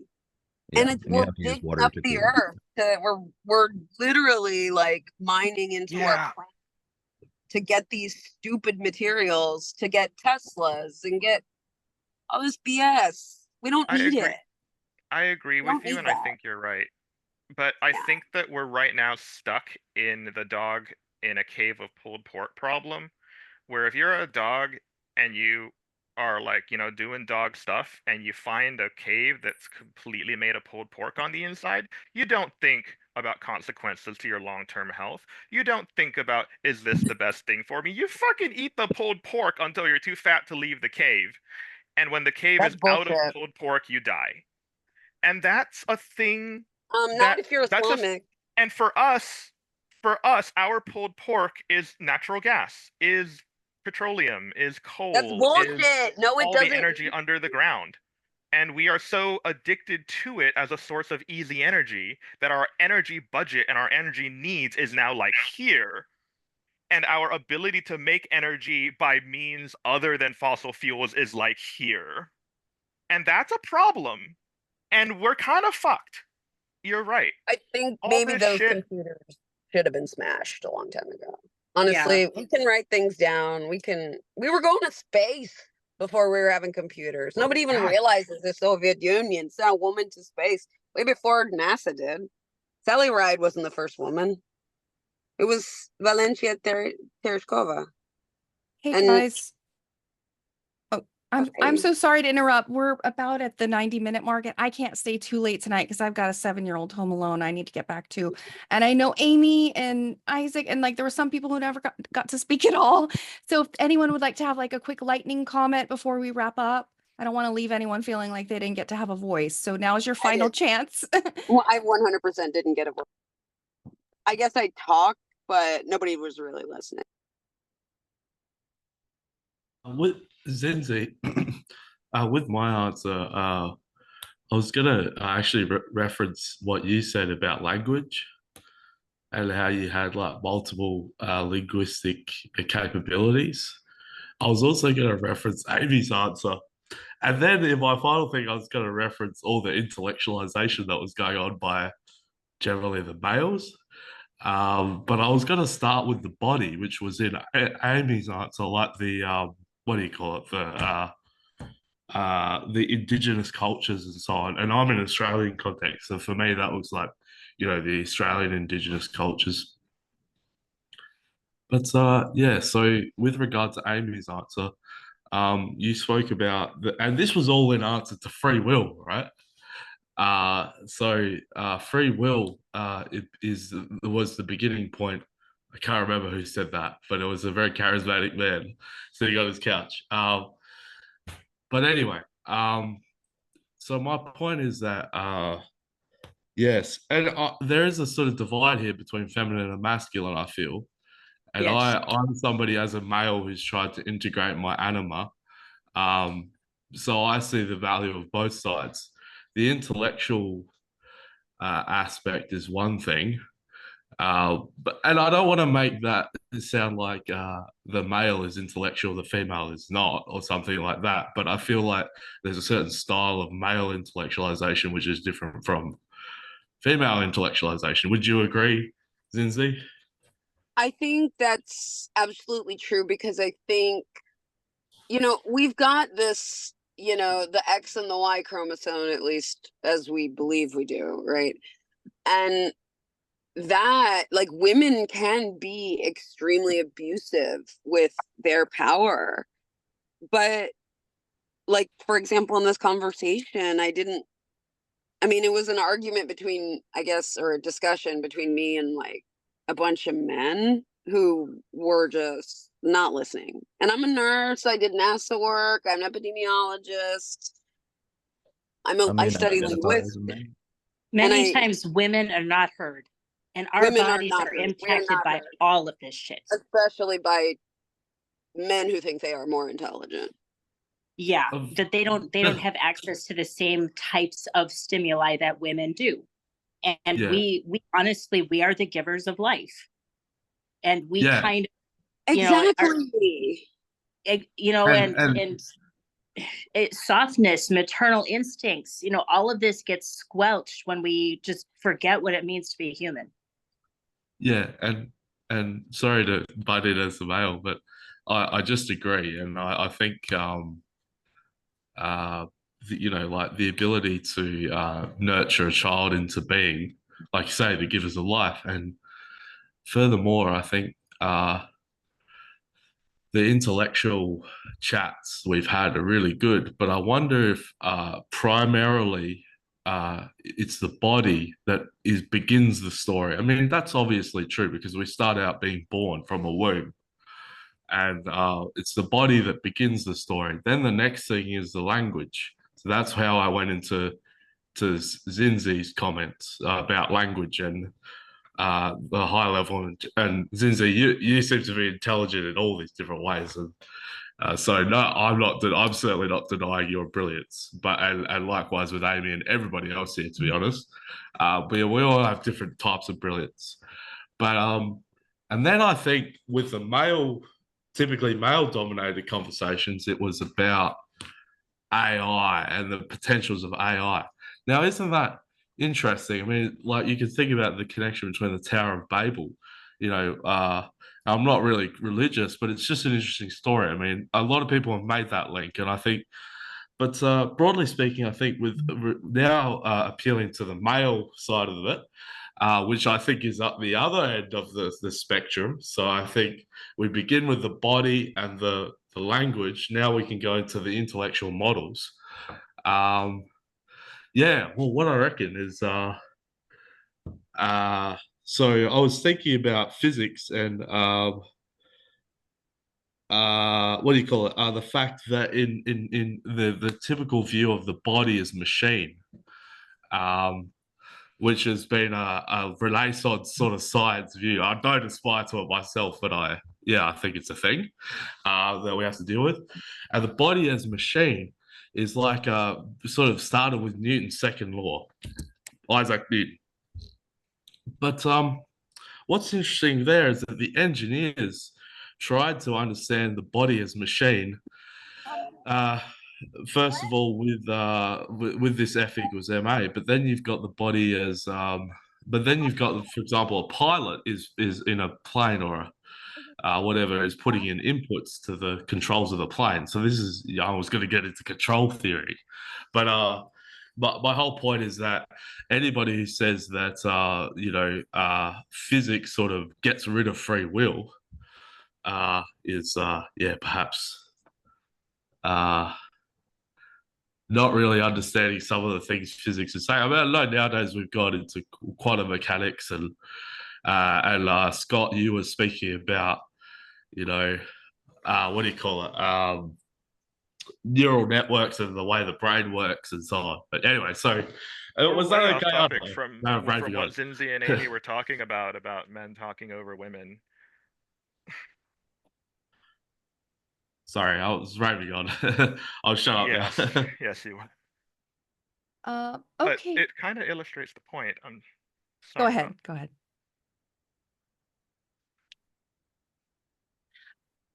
Guys, I do need to wrap up. Any final urgent matters? I got to get back to mom mode. Oh, Lily wants to say hi. Okay. Hi. Oh, you won't be able to wanted to hear say that. hi. Put this in your ear.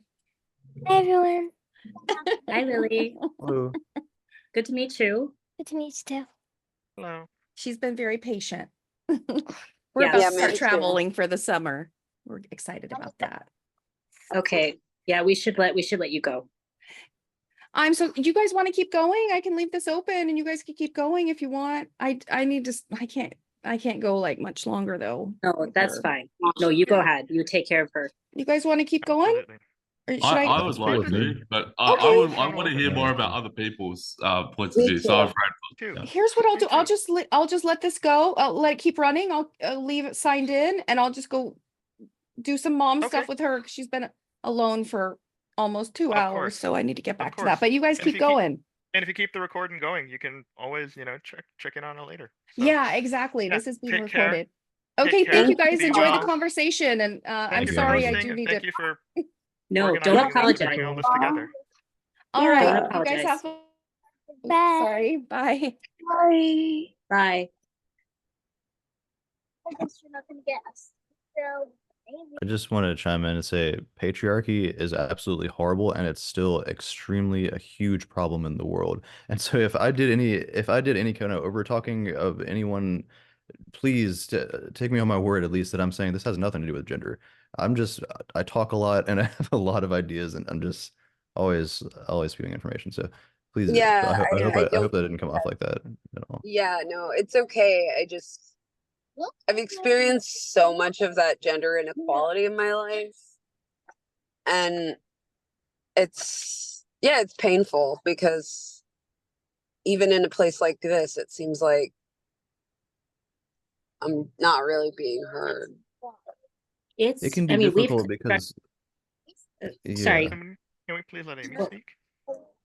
I don't think Well- Zinzi and Amy have had like a go back and forth conversation all night. It's been like 90 minutes so far. It sure has. Not that anyone would. Yeah, we're Yeah. all talking over each other. I think part of it's because of the medium. Like it's hard to do this. If we were face to face in a group circle, it'd probably be very much different. That's 100%. Mhm. But Amy, go ahead, because you're the other woman in here. I don't know how many other women there are. But... Yeah. No, Yeah. in my journey, it seemed very clear that we've even constructed our ways of knowing on top of this layer of ignorance of what it even means to be embodied. And I actually, this may or may not fit within other people's paradigms of relating with their reality, but I have literally, just in my private times, somaticized collective trauma through my nervous system. And something tells me that in healthy societies, or in more embodied societies that champion more embodied ways of knowing, there are people who basically are honored, for their role in kind of channeling things for the collective and for the planet. And modern technology, it just doesn't seem to jive with this way of being.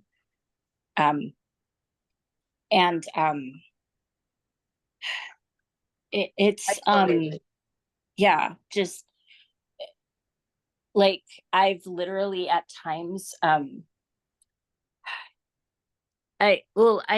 always trying to do like energetic hygiene, and let things like,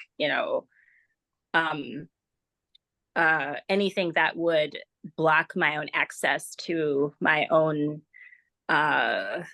connection to self and the planet and God, if you will. I always like want to keep those channels open, for that knowledge and energy and love to flow. It's like,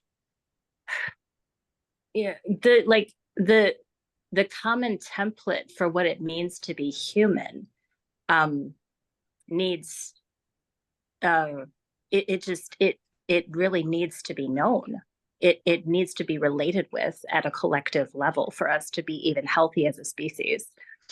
I know I've started to kind of get just some, I don't want to claim authoritative knowing on some things, because I still feel like there's a lot that I'm learning and engaging with, for myself and my own health and my own sense of internal balance for my own energies and focus and mental health, but like, I've started to listen to this podcast where there's there's rabbinical, well, again, this is more through like the thought tradition of Judaism, in particular, and how the rabbinical Hebraic understanding of the Genesis myth even talks about what they say it means to be made in God's image. And I'm really excited because I'm starting to see maybe some possibility and hope even for just there being access to a certain type of ancient wisdom for even us, like being able to have access to conscience as a species.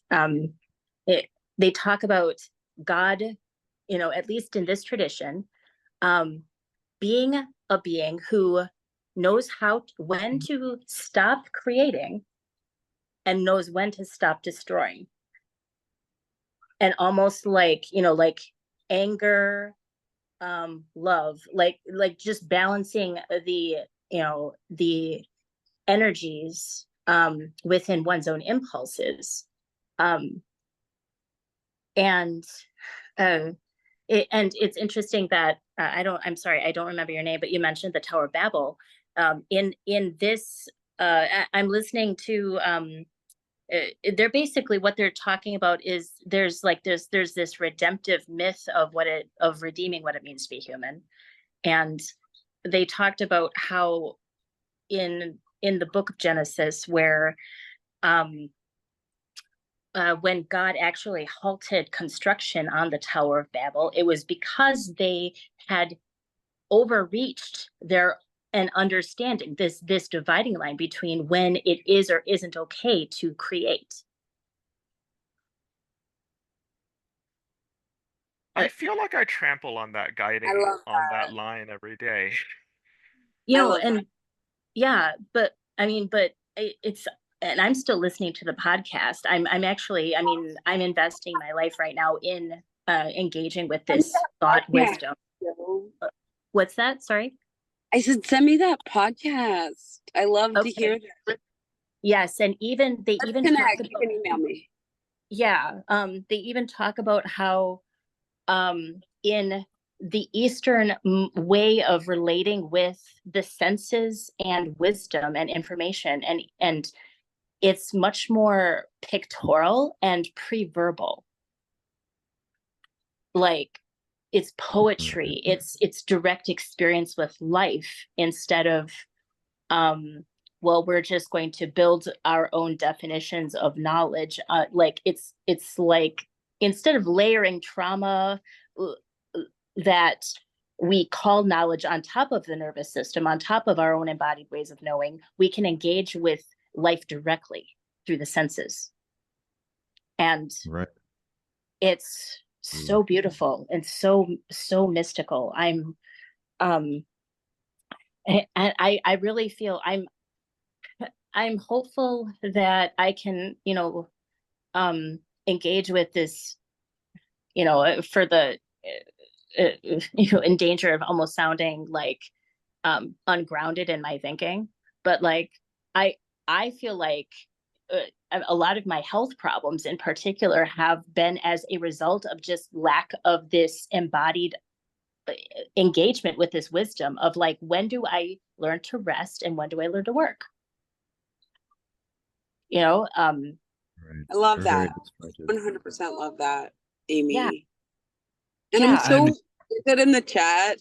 I am so happy I have my Christian, Judean, even my non-religious brothers, sisters, they, thems, all y'all here, because I see the beauty in all of that.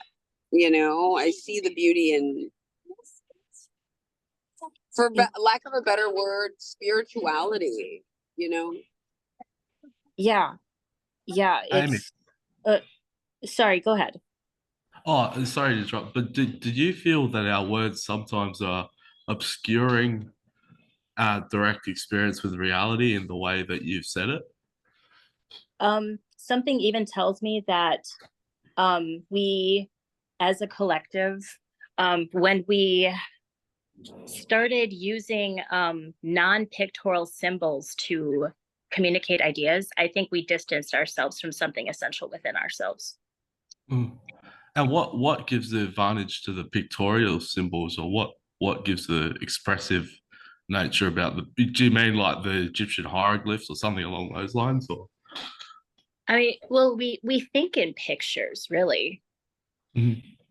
And or do you think that like the symbol X is alienated from its actual inherent substance, or something like that? Like, for example, X, it can be used to represent a number of trees or something, but that's not really like the I three think trees. you're talking about abstraction, and Yes, abstraction getting away from being able to picture things. Yeah, are we talking about abstraction?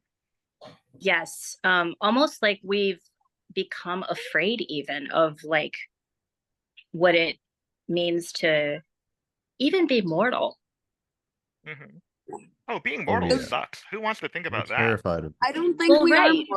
I think we are recycled into the universe, right? We're basically, essentially, we consider ribosomes the like unifying thing about it's life. the kind of thing mortals say.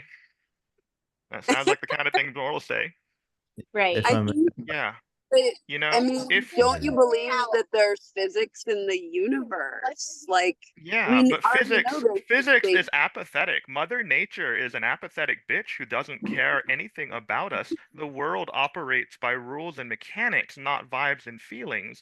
And the fact that we are alive today is kind of a cosmic accident more than it is, a determining thing. That would be And the I feel like physicalist paradigm. That would be the deterministic physicalist paradigm. And I thought strongly about this many years, and it dictated my life very heavily. I've only recently been looking at it the other way around, where consciousness is emergent and then we build reality upon consciousness. That is very much more liberating, and I think that's probably healthier for the human mind. Again, it's contradictory to the Western paradigm of trying to categorize. So just to get into this a little bit and going towards what Amy was saying with the cultural paradigms here, this is so deep. The Western versus Eastern, there's lots of ways to stereotype and lots of ways to generalize on that, and there's also a lot of hard evidence on the differences in the ways of thinking about this. I grew up with 1 foot in each. Sorry? I grew up with 1 foot in each, but go ahead. That's good. I'm so glad, man, because this is what's so good about these polymath conversations, is that we can look at these in many different directions instead of being subjugated by this, like being so strictly adherent to this strict narrative. Now, looking at this from the the English perspective, I've only recently learned 70% of the English language is nouns. Those are words used to describe things. That's how we name the world. The world is nameable, or it's nominal is another way to look at it. In the East and in other languages, we see much more prioritization of verbs, and it's more action oriented, and it's more being oriented, and more community based.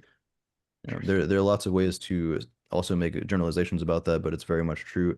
Lots of experiments have been done in this regard. So I'm actually working on a book on this at the moment called The Diagnostic Default, where I'm exploring these differences between cultural paradigms over time and how it's affected our psychological language, how psychological language is affecting society, and vice versa. So what Amy was talking about with psychosomatization, this idea that our psychology can indeed somatize in our bodies, if we don't have a deep cultural tradition of dealing with that, if we don't have a good, healthy community-based way of reasoning about our collective suffering, then we could be very much gravitating towards this deterministic, hard, critical, atomistic, deterministic paradigm where we're trying to classify everything and we're trying to write prescriptions for everything. And this is making us sicker and it's making us divided.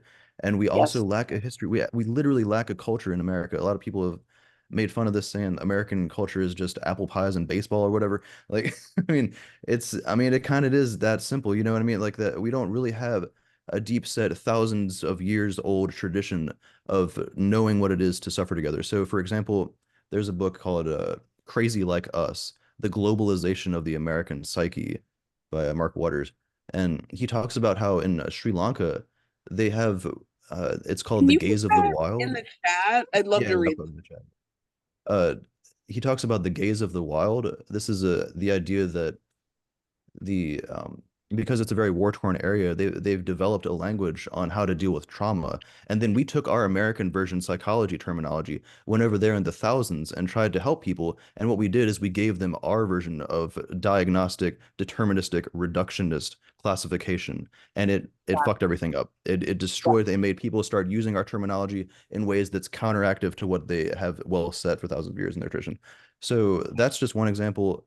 So the gaze of the wild is like the idea that you can, it's like, it's kind of like the paradigm where we're talking about it like nature is red in tooth and claws, and so they have a language to deal with that. Sometimes you will be gazed upon by the gaze of the wild, and that red teeth and claws will inhabit you for a while, but that's a rite of passage. That's something that we all go through. We must process that together as a community and not write prescriptions for it. So another example, there's in Turkey, there's the term Ruchal Hastaligi, and that is a way of describing schizophrenia from a more medical perspective, like it's something that does need to be treated.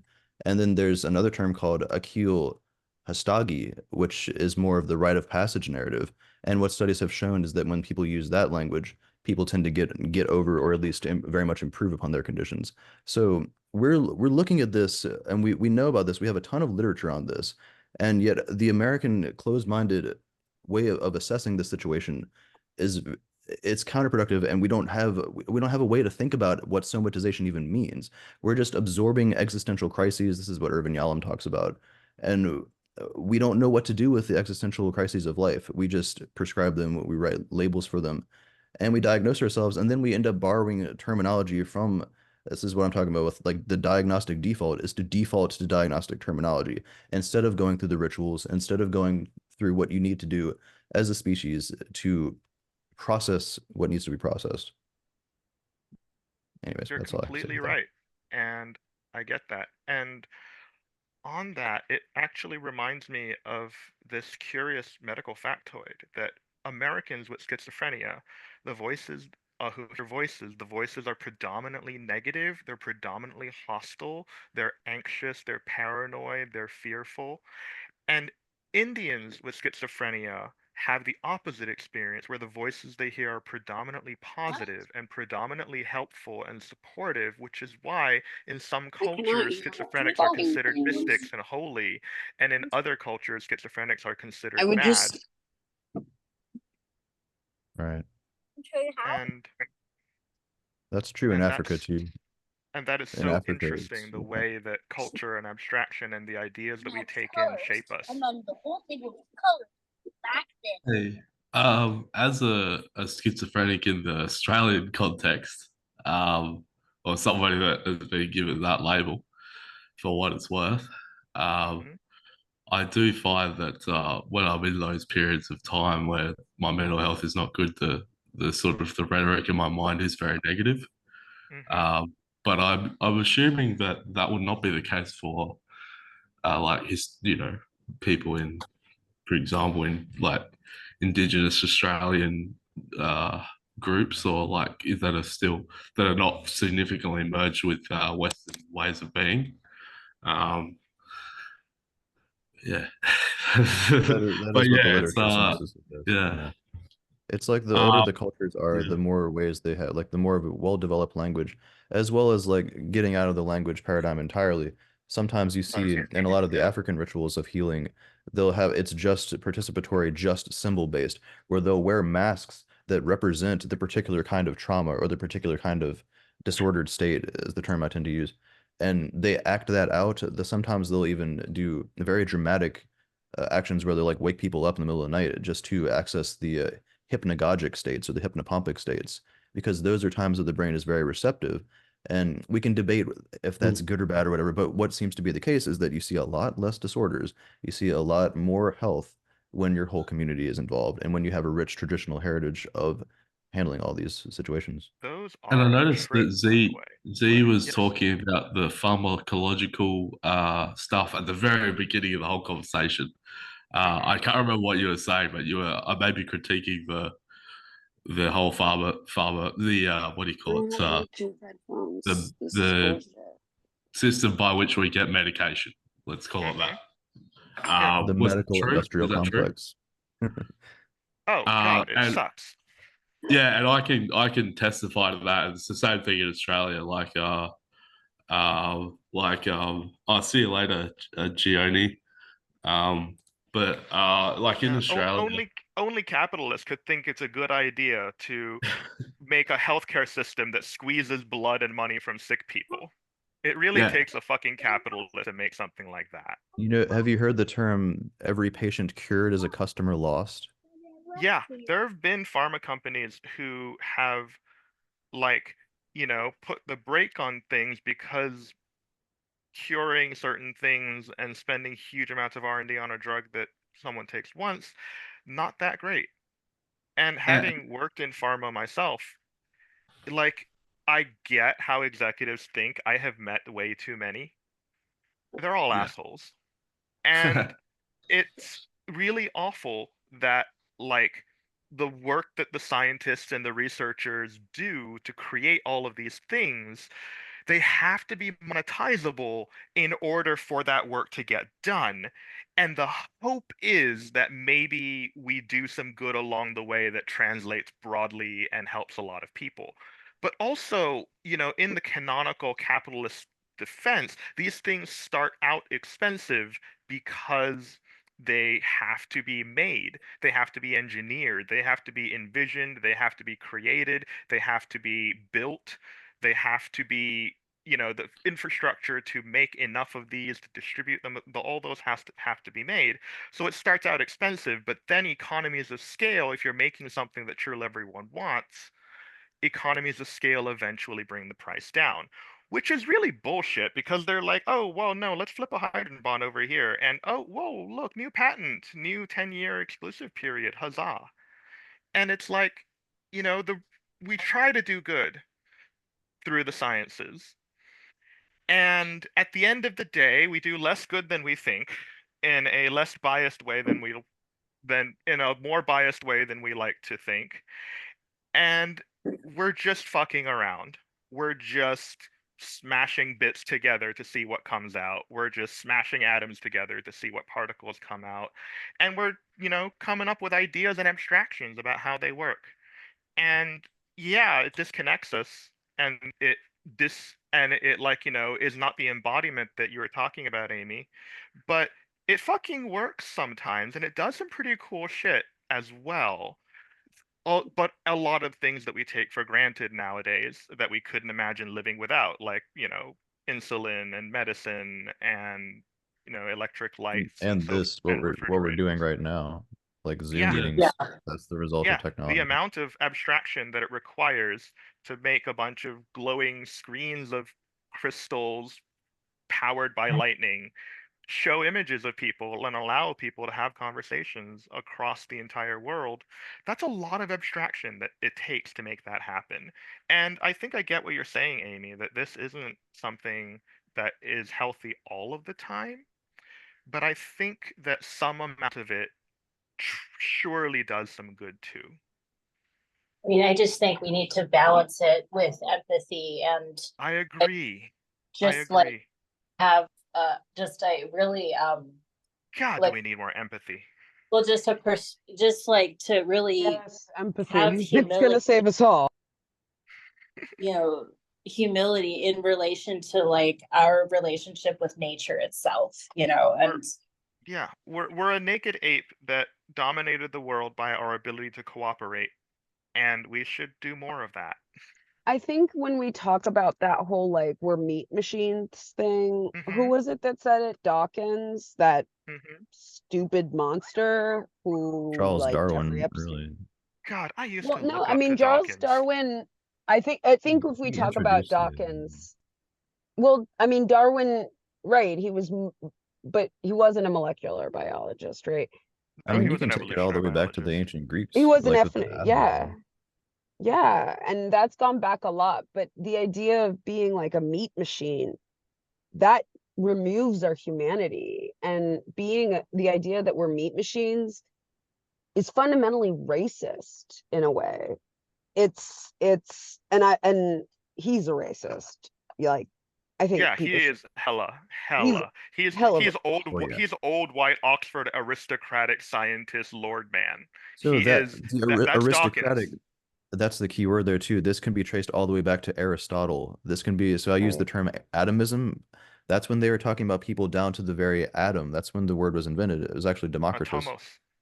Yeah, and so we had the Democritus. automaton. Yeah, and they made like mechanical statues of gods in the early churches. This was very much heralded at the time, and they used science in a way to make these kind of meat machine, or just at least like mechanical representations of men. So that has been deeply considered for many thousands of years, and I'm afraid that some of it might even be in the Western genes. That's the theory I'm working on. I'm really trying to disprove because I don't want that to be true. But it I is a think that's problem a that great idea, honestly, to work on. I'm trying to come at this from the polymath perspective because it's so easy to be like, this is a book I'm trying to sell on the meat machine, and this is a book I'm trying to sell on enlightenment. It's like what we're all doing here. This is to me what it means to be a polymath. The monomath relies on the polymath for granularity, for the expanded perspective, and the polymath relies on the monomath for speciality and for the invention and innovation. And we must work together. And what we're seeing in the West, we're not working together. We're pursuing hardcore into the determinism, into the reductionism, and then you have kind of like an out group that's fighting that, but they very much lack the language to do so because a lot of our language is heavily dominated in nouns. Like it's literally in the English language to be declarative. Like I'm using all these terms right now to do so. I'm subjecting myself to it as I describe this. what really I'm hopeful anyway is just I feel like there's got to be a knowledge, a wisdom about like, and actually like this even ties into like this notion of free will versus like is everything determined and out of our control, you know, but like there's got to be a way that we as humans can recognize and really just relate well with our own creative and destructive capacities. And that can create hope. That can give us existential hope, you know, because then we can relate with technology well. We can relate with our own bodies well. We can rest them, eat them, sleep them well. We can be happy with what we have instead of trying to always get more, you know, and you know, Right. and we can build a better world, you know, where that's possible. Love that. I think I we're love getting that. there. Yeah. I mean, I'm talking about this as if this is the way the West is, the US. That is a large part of our biases right now, especially in academia. But there are large movements going on to bring people nuance. A lot of this takes place in the festival fields, actually. A lot of the tech bros from Silicon Valley spend the thousands of dollars to go to the really expensive festivals like Electric Forest or Electric Daisy Carnival and all these festivals where they have this connection and they feel the need for that. So it's like we're not completely building meat machines or people that only think reductionistly or But reductively. those That's very festivals rare. are for the rich. They're not for people So, like okay, I use that you got to term be specifically because those are the rich to ones go that there. those are Yeah. the ones that tend to have a lot of different options, but you don't have to like there are plenty of festivals that are like $200, $300 and you can get the same kind of help. If you got a negative balance in your account though, like even the what was it, the festival that happened when Hamas came in, like that they were having that festival next to essentially a concentration camp. And I mean, is that really ethical? Fucked up. That's It's fucked up. fucked up. It was fucked up. Like not I Wow. mean, I But have it's sympathy for fractally Hamas. fucked up. The more you dig into it, the more it's been three holy religions all consider their holy sacred ground on the one damn spot of land in the Middle East, which is apparently the only land that God ever knew about or Right. bothered to write about. And we're still fucked today because we Yeah, have we're a still lot of fighting over Jerusalem. yeah. Yeah. It's a holy Like, what's war. up with that? Why can't we all be Canaanites? You Again, the know? structural, the narrative, like Scott was talking about, I think Scott mentioned this, we're very much subjected to critical narrative, or not critical narrative, sorry, like structured narrative that is consistent and absolute. So this absolutism, that's not just a Western thing. Absolutism is heavily involved in religious belief systems. And when it comes to property and the religions that promote the idea that this world was made for you, for your control, for your amusement. I know people that talk about animals as being put on the earth for our amusement and all this kind of thing. I think that's what we're seeing now. And it's going to be hard to go into those territories and try to change that narrative.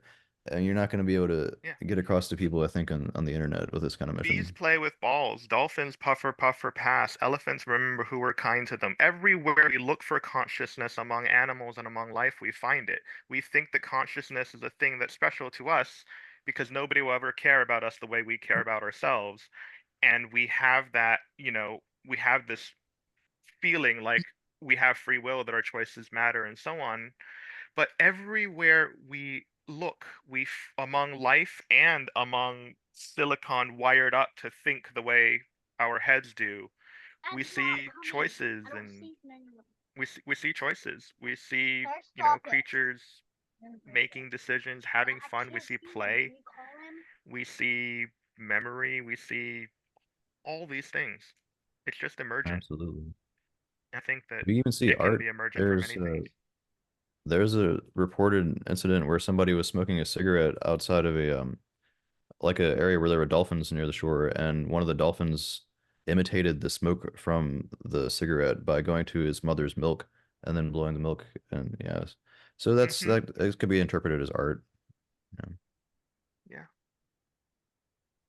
Zinza, you're muted. I see you talking, but I can't hear you. I think your phone's on mute. Sorry to miss my you. kids are in the back. Yeah, I feel the exact same way about that. Like what you were saying about like I'm a smoker, full disclosure, as a nurse and an epidemiologist.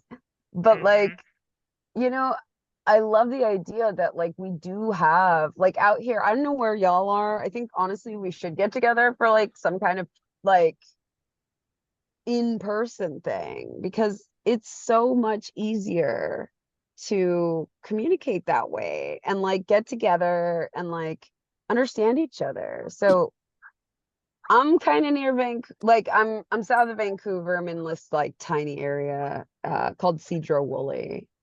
I used to be from Toronto. Other side of the country. I'm on the East Coast in Tennessee at the moment. Are you okay? I seen what's happening. It's like 1,000,000 degrees and Yeah, it was like 95 degrees yesterday, and I was on a run too. I was just sweating my ass off. Yeah, I mean, it's not as bad as it could be. Climate change is what it is. St. Louis is on fire too. Hey, good news is it'll be the coldest summer of the rest of our lives. Yeah, we're always like ratcheting up every year. It's like the next extreme. and I see the natural gas that we have in this area, but we don't have in Seattle. Espérate, Do you want me to espera. run inside of the dance and check if Dad's there? Yeah, run inside there and tell them to call him. Sorry. Yeah, I mean, the natural gas lines I see, and it's like this burps of methane. We're Don't right on this like Juan de Fuca fall, and it's like, what's gonna happen? I'm gonna go run in there, and if I can't find Dad, I'm just Yeah. gonna. I will not leave without you, Evergreen. Could I ask a sort of advice? What way do you guys like to communicate, and what way should when I'm talking on this chat, how should I present myself, or just do whatever I do? I can't hear you. Oh, you gotta unmute. Yeah. Yeah. I'm not a big fan of Facebook just because, but the only social media I'm really on, which it's debatable, it is kind of social media, is LinkedIn, because I do all this like work with think tanks, work with diplomats, I and touched LinkedIn. There's so many hustle bros. Yeah. it's 100%. Like I go on there and the first thing I see is like Amazon. And I'm like, yo, I'm broke. Same with Twitter. Amazon. So yeah, it's Yeah. like, but I've connected with diplomats that are like, come stay at my home while you're here for this conference, Nice. Yeah, and sorry. Oh, I was just, that's an awesome, very tangential answer, but a good answer, right? But I just mean like in regard to like with the way I'm presenting within this chat, like because I feel when I spoke about the, because I tried to connect up all the things everybody has said, maybe failed to do so, but and at some point I felt like I was raving on. What? How do I know when to know that? I think He's not in what there. works for me is Mom, to have an Max is not idea in of there. where I'm going and the point I want to make, and try to make an effort to land the plane. Because Yeah. the more times I do and the more points I make, Yeah. the I more run in there and coherent it say, is. I'm not "Call just rambling. Dad." So I think And that, say my mom heard me and it's all right. throwing out a bunch of stuff and improving and hoping you can roll it together is kind of the essence of tabletop GM like role play. But Yeah. it works because it's a fantasy world where you are the shot caller deciding the rules of that world and everyone is playing together. I think that, if you have something to say, you want to be building towards it. Mm. Start don't start talking without knowing what point you want to make. And after you have made your point, don't just go to another one. Stop and check in and see if there's anyone who wants to ask a question or to chime in, because monologuing is death to conversations. And Yeah. there's two aspects to a conversation. There's the phatic side, and then there's the informational side. And this is kind of an empathy lesson that it took me too long to learn. The information side is the one where you're communicating information. Obviously, some people really kind of work to maximize that. The phatic side is the social grooming side. It's the empathy side. It's the connection. It's the we are here. We are human. I see you. You see me. We respect each other. That aspect of conversation is increasingly kind of becoming a lost art. And so I feel like it's learning how to make space for others is a soft skill, one that many people don't have much experience with and struggle with. And so if it's something that you try to be more mindful of, effort helps and habits build. So certainly, make your point. I think I have made my point, which is simply, uh, it's general social etiquette, basic conversational back and forth. And ending with a question is always a great move because it expresses interest in the other person and what they think. I also recommend taking notes. If you have ideas, just jot them down in a sidebar or something. There is Yeah. an entire sidebar chat as well. Scout had a point actually in the chat here. Yeah, I So often try to take my notes in the chat. What are some steps we can take to foster more empathetic collaboration that generates more sovereign wealth funds capable of creating solutions for the collective global problems like climate change that can counter capitalist wealth concentration pressures? Well, the problem with that is that countering capitalist wealth concentration pressures is something that we're always trying to do all the time. It's kind of how we have an efficient market is we don't let the greediest fox monopolize everything. But we're trying to fight against the collective weight of human greed itself. I don't think it's a matter of finding the most clever approach as it is the matter of the beast being too big for us to eat right now. And that sucks. Because it's eating and burning the planet. And it's not just doing so right now, but it had been for a very long time, and we're already kind of getting literally burned climate-wise by the effect of it. That's a hard problem. That's a really hard problem. I don't know what the steps are, but I feel like understanding the scale of the problem and trying to wrap your head around the full scope of 8 billion people and what that means, it's a lot. It's a lot, a lot, a lot.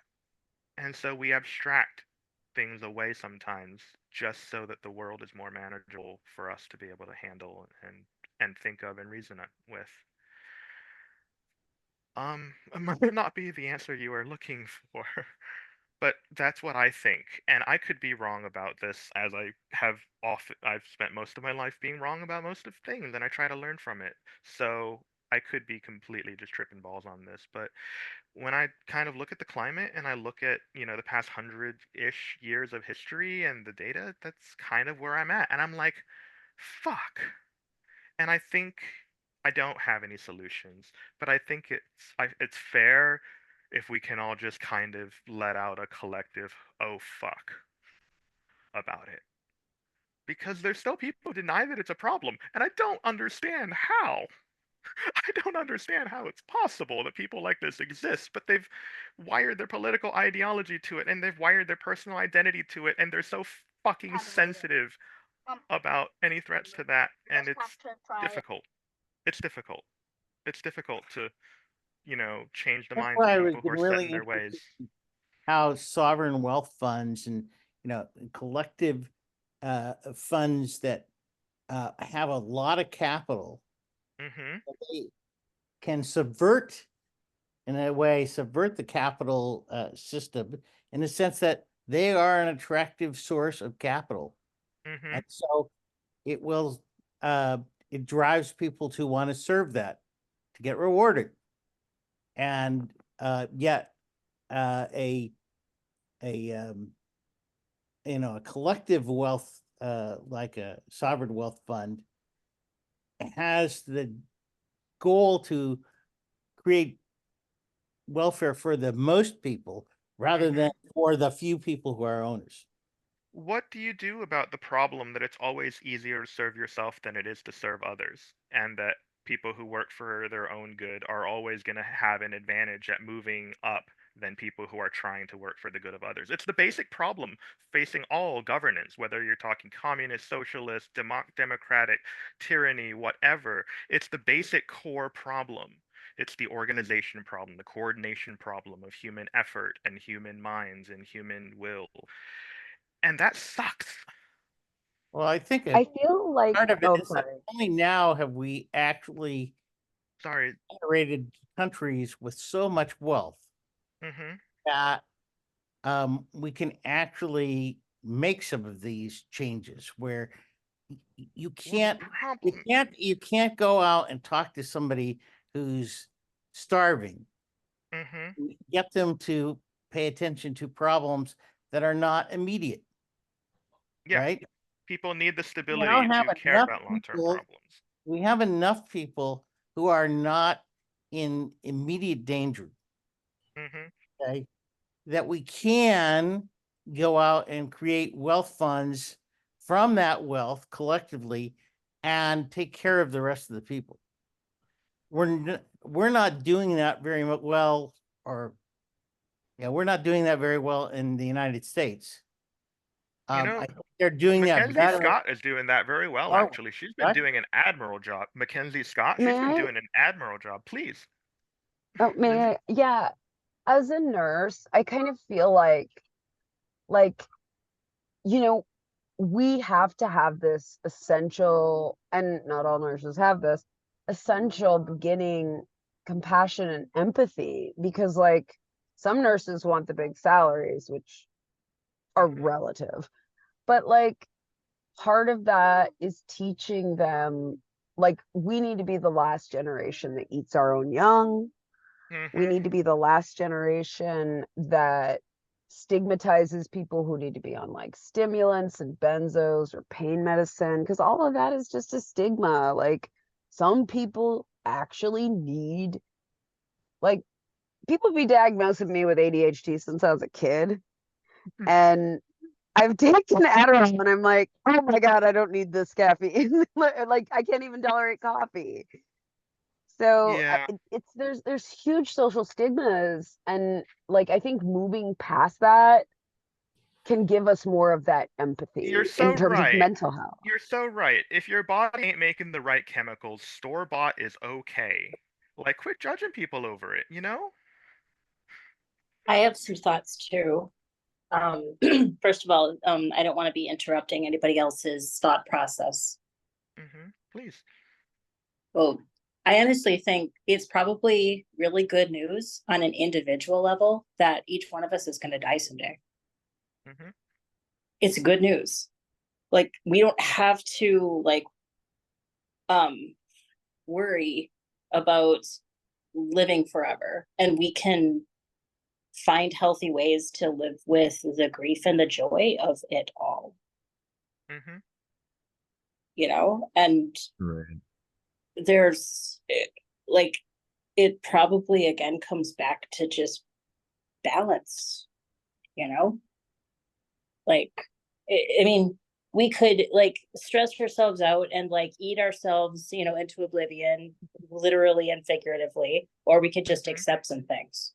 Do you know, you said balance. Do you know what the most important concept, what's the most important concept in molecular biology? Is equilibriums. Homeostasis. Balance. That's what we need. Everything tries to restore to balance. That's very cool. People think getting exactly what they want will make them happy, whether it's $1 million or like, you know, a dream, this or that. And they do, and they're happy for a while, and then it back to balance. Something horrible happens. You lose like, you know, 3 fingers on your hand. Someone very, you know, or some other terrible thing, and you feel very for a while, but eventually you return to balance. Because life is kind of this teetering on stability, this like little transient vortex of entropy that I think is beautiful. And that's what life is. It's burning energy to maintain homeostasis, to maintain that balance. And I think that as long as you can find that center, if you can find your balancing point at a happy place, that is kind of a key to like internal stability. And I find it works quite well for me. I'm sorry to just kind of talk about my heart, but what did you think? What did you think about that? That's really cool to hear that from the perspective of your experience with molecular biology. I mean, it's, you know, thank you. It basically just added to like what I said. So yeah. Can I be the devil's advocate on the topic of balance? I wonder if certain poetic forms like for example, have you heard of Yukio Mishima? Sounds Japanese. He's a Japanese poet and actor and basically polymath who committed seppuku publicly during his lifetime. because he was very interesting life. I'm not going to attempt to explain it, but my point is that I think he was a good counterexample of a person who lived an interesting life, who was not in any way balanced. But I don't know. I suppose it's not advisable to live like that and commit seppuku. But yeah. I think imbalance makes for extremes, and extremes make for good experiences and stories. And I think the fact that he is famous kind of attests to that. You know, nobody remembers like history doesn't remember the mild-mannered people who were background NPCs their entire lives. You know, how many billions of souls have passed on Earth so far? And and from history we have maybe what, 100,000 or 1,000,000 names total, and only a few ones that we all know. So I think that, you know, some people finding a lot of success with imbalance is noteworthy, but I think it's noteworthy. I think the noteworthiness like proves proves how exceptional it is. Does that make sense? Yeah. I 100% agree with that. Yeah. Because, you know, all of history, the people who have made huge memorable impacts, they all lived lives of extremes. Genghis Khan, murdered, yeah, you know, murdered and forcibly procreated his way through how much of like all of Asia and like almost into Europe.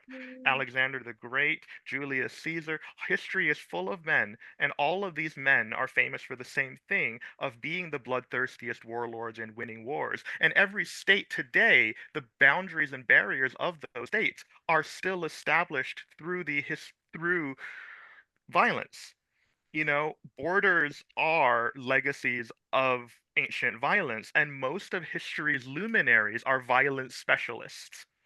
There are, you know, luminary scientists, there are luminary discoverers, engineers, etc., etc. But, you know, the kings and the tyrants and the lords that we worship, you know, whether emperors and popes and so on, they're, you know, they're just the winners at the power and influence game. And that is kind of a tragedy that we've organized our history and our collective identities as a people for so long on these kinds of stories. And I hope that we can do better. And empathy is kind of the core of that, the key to that, of recognizing that we're all 8 billion passengers on the same fucking spaceship. We're all on the same goddamn rock. And if we don't figure our shit out and learn how to share it with each other and be kind to each other, we're gonna kill each other in the end. And I would rather not happen, because I like people. I think people are great and life is beautiful and people are interesting and I want to experience things and do stuff. And like there's so much shit we haven't got together yet that's in the way. And I that think fucking sucks. I think fucking sucks. I think like just speaking about the desire to experience life, and yeah, I mean, I try to cut short my monologue here, but some of the stories, I think poetry is a way of getting that experience, and it could be I love a good poem. You Yeah, compress so much meaning and emotion into a poem. Poetry is words distilled into their emotional essence, and it's so powerful what you can do with words, and it's beautiful. I was never a good poet myself, but I tried. I wrote some. I don't know about that. I think what you just said could be verbatim a poem. The whole, That's yeah. totally, Okay. yeah. That's poetic. I'm gonna go ask Yeah. them. Well, never look at the first 1,000 pieces of dog shit. Well, you Everyone know has what? You know what, they have to Z? get through, I think. Could it be, Z? Could it be that when you think about writing a poem, you can't do it, but when you don't think about it, you can do it? Oh no, I thought about it and did it all the time. They were shitty. They were shitty. I mean, that's what I mean. That's precisely what I mean. Yeah, yeah. Like when you really intellectualize it, you can't do it. Exactly. Yeah. The great ones are the ones where you really feel it. Yeah. Music is also a big part of this. Adding poetry to music is lyrics. And when you get when that music is heard by world leaders, I think this is kind of where we see the pragmatism. And I feel so bad like coming to this realization lately because I play 7 different instruments. I've been a multi-instrumentalist for 20 years. And when I think about the poetry and when I think about the emotional ways that we want to talk about this, a lot of that affects a lot of the people that are being affected by the people in power, but very often it misses those people in power. So this realization I'm coming to is that we have to crack down on pragmatism and effective action. And I think part of that is aiming the music, aiming the poetry in the right directions. Again, you can put on a festival, you can affect thousands of lives with a good festival, but a lot of times the politicians don't go to those festivals. So maybe mediums like this, like YouTube, or I mean, this takes thought, this takes a lot of planning, and it's also very subjective based on where you are in the world. I'm sure y'all have heard the saying, "Be the change that you want to be." That's one thing you can do to take the little actions, but also think deeply about how you can affect your Congress, how you can in various parts of the world to writing letters. I've also encouraged people around Facebook use AI. AI is very good for writing emails. So you can get AI to write 100 different emails that sound like they're from different people, and then sign them as different people, and then send like mass send them to your governance. You know, there are ways, there are tools available, but During it's got to be development, creative. even OpenAI was having ChatGPT write their emails to each other, and then other employees were having ChatGPT read those emails and summarize it for them. And they've really just kind of reinvented text messaging. Tech pros Wow, reinventing the bus. I hate that's that awesome. though. Like, Silicon Valley reinventing the bus. I It's feel like like you it's It like optimize. condenses conversation, so that might be useful. It does. It does. But then you're putting a system in place and you're using it to inflate conversation, and then you're using it to condense it again. So you're just Yeah, introducing noise into the conversation at that point. that's But I the think bow tie effect. because they're blind with the hype of what they're doing, they don't stop to think, wait, should I be wanting this?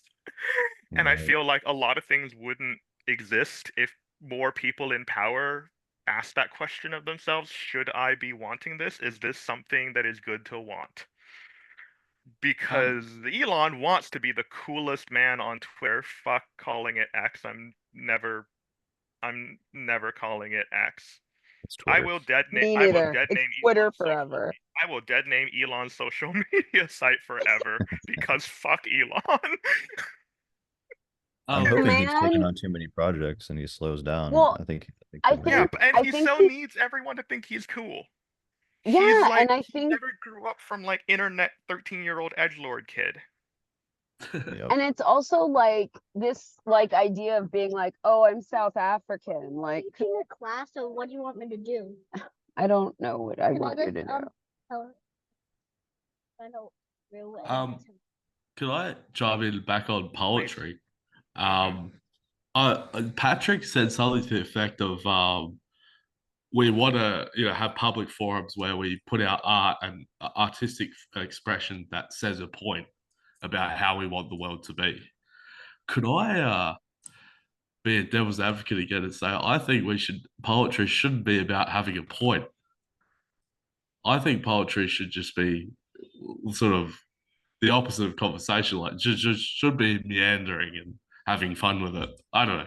What do you Yeah, guys think about couldn't it be both? I Yeah, I think think it it's could be both. all the above. Yeah. Yeah, Yeah. yeah. If you want to set Because it poetry to speaks to the music, you're that not speaks to describing rap too. And like, yeah. honestly, I'm a dancer. Like, I grew up in Florida, full disclosure. Like, I've been all kinds of dancers.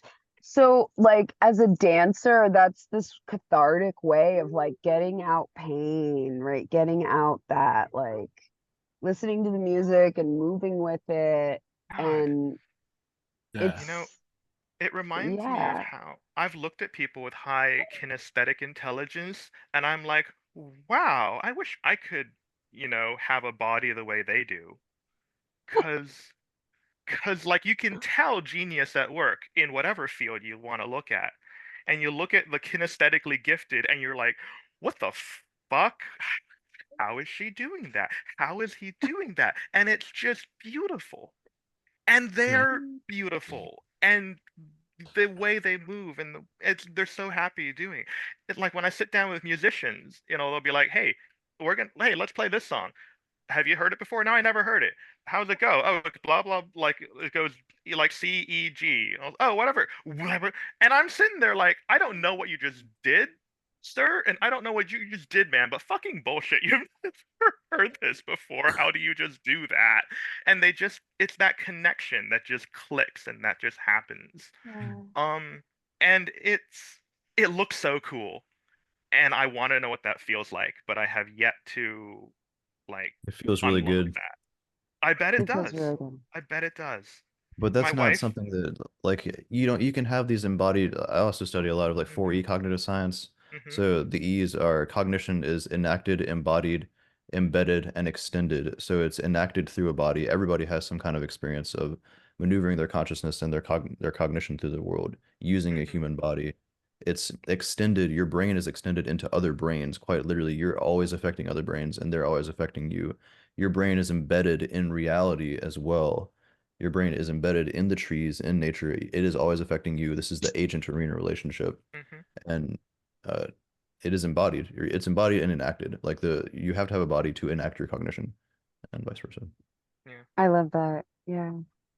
It's like when you think about like mycelium under the ground, where it's like, who's the individual? Right now we've got two different genomes in coming together like into one hyphae. So we technically have this single cell of like two different,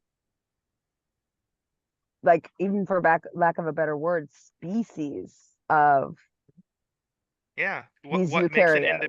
individual? Life doesn't give a fuck. Yeah. Life, it does its No. own thing. It just is. And every attempt that we have to categorize it is always an imperfect attempt, because life is fucking complicated. And when you professionally and scientifically work with life, good God, is it a bitch?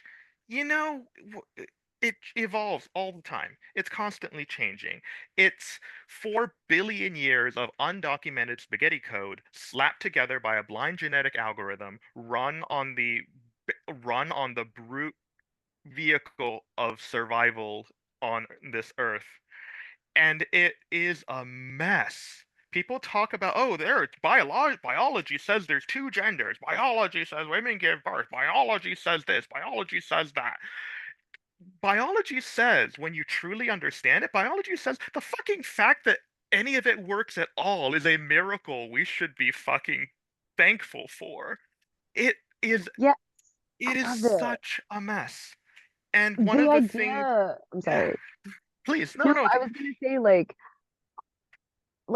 I believe we make God. Like Right. our actions, our like generosity towards each other, our empathy, compassion, like we make God. We make miracles happen. We work together to get water where there's no water to people. We grow trees so that we can have oxygen. Right. And We so sculpt the world maybe, around us to our needs and our wants. That's yeah. what we And do. so if you want to call that God, like I guess, you know. True.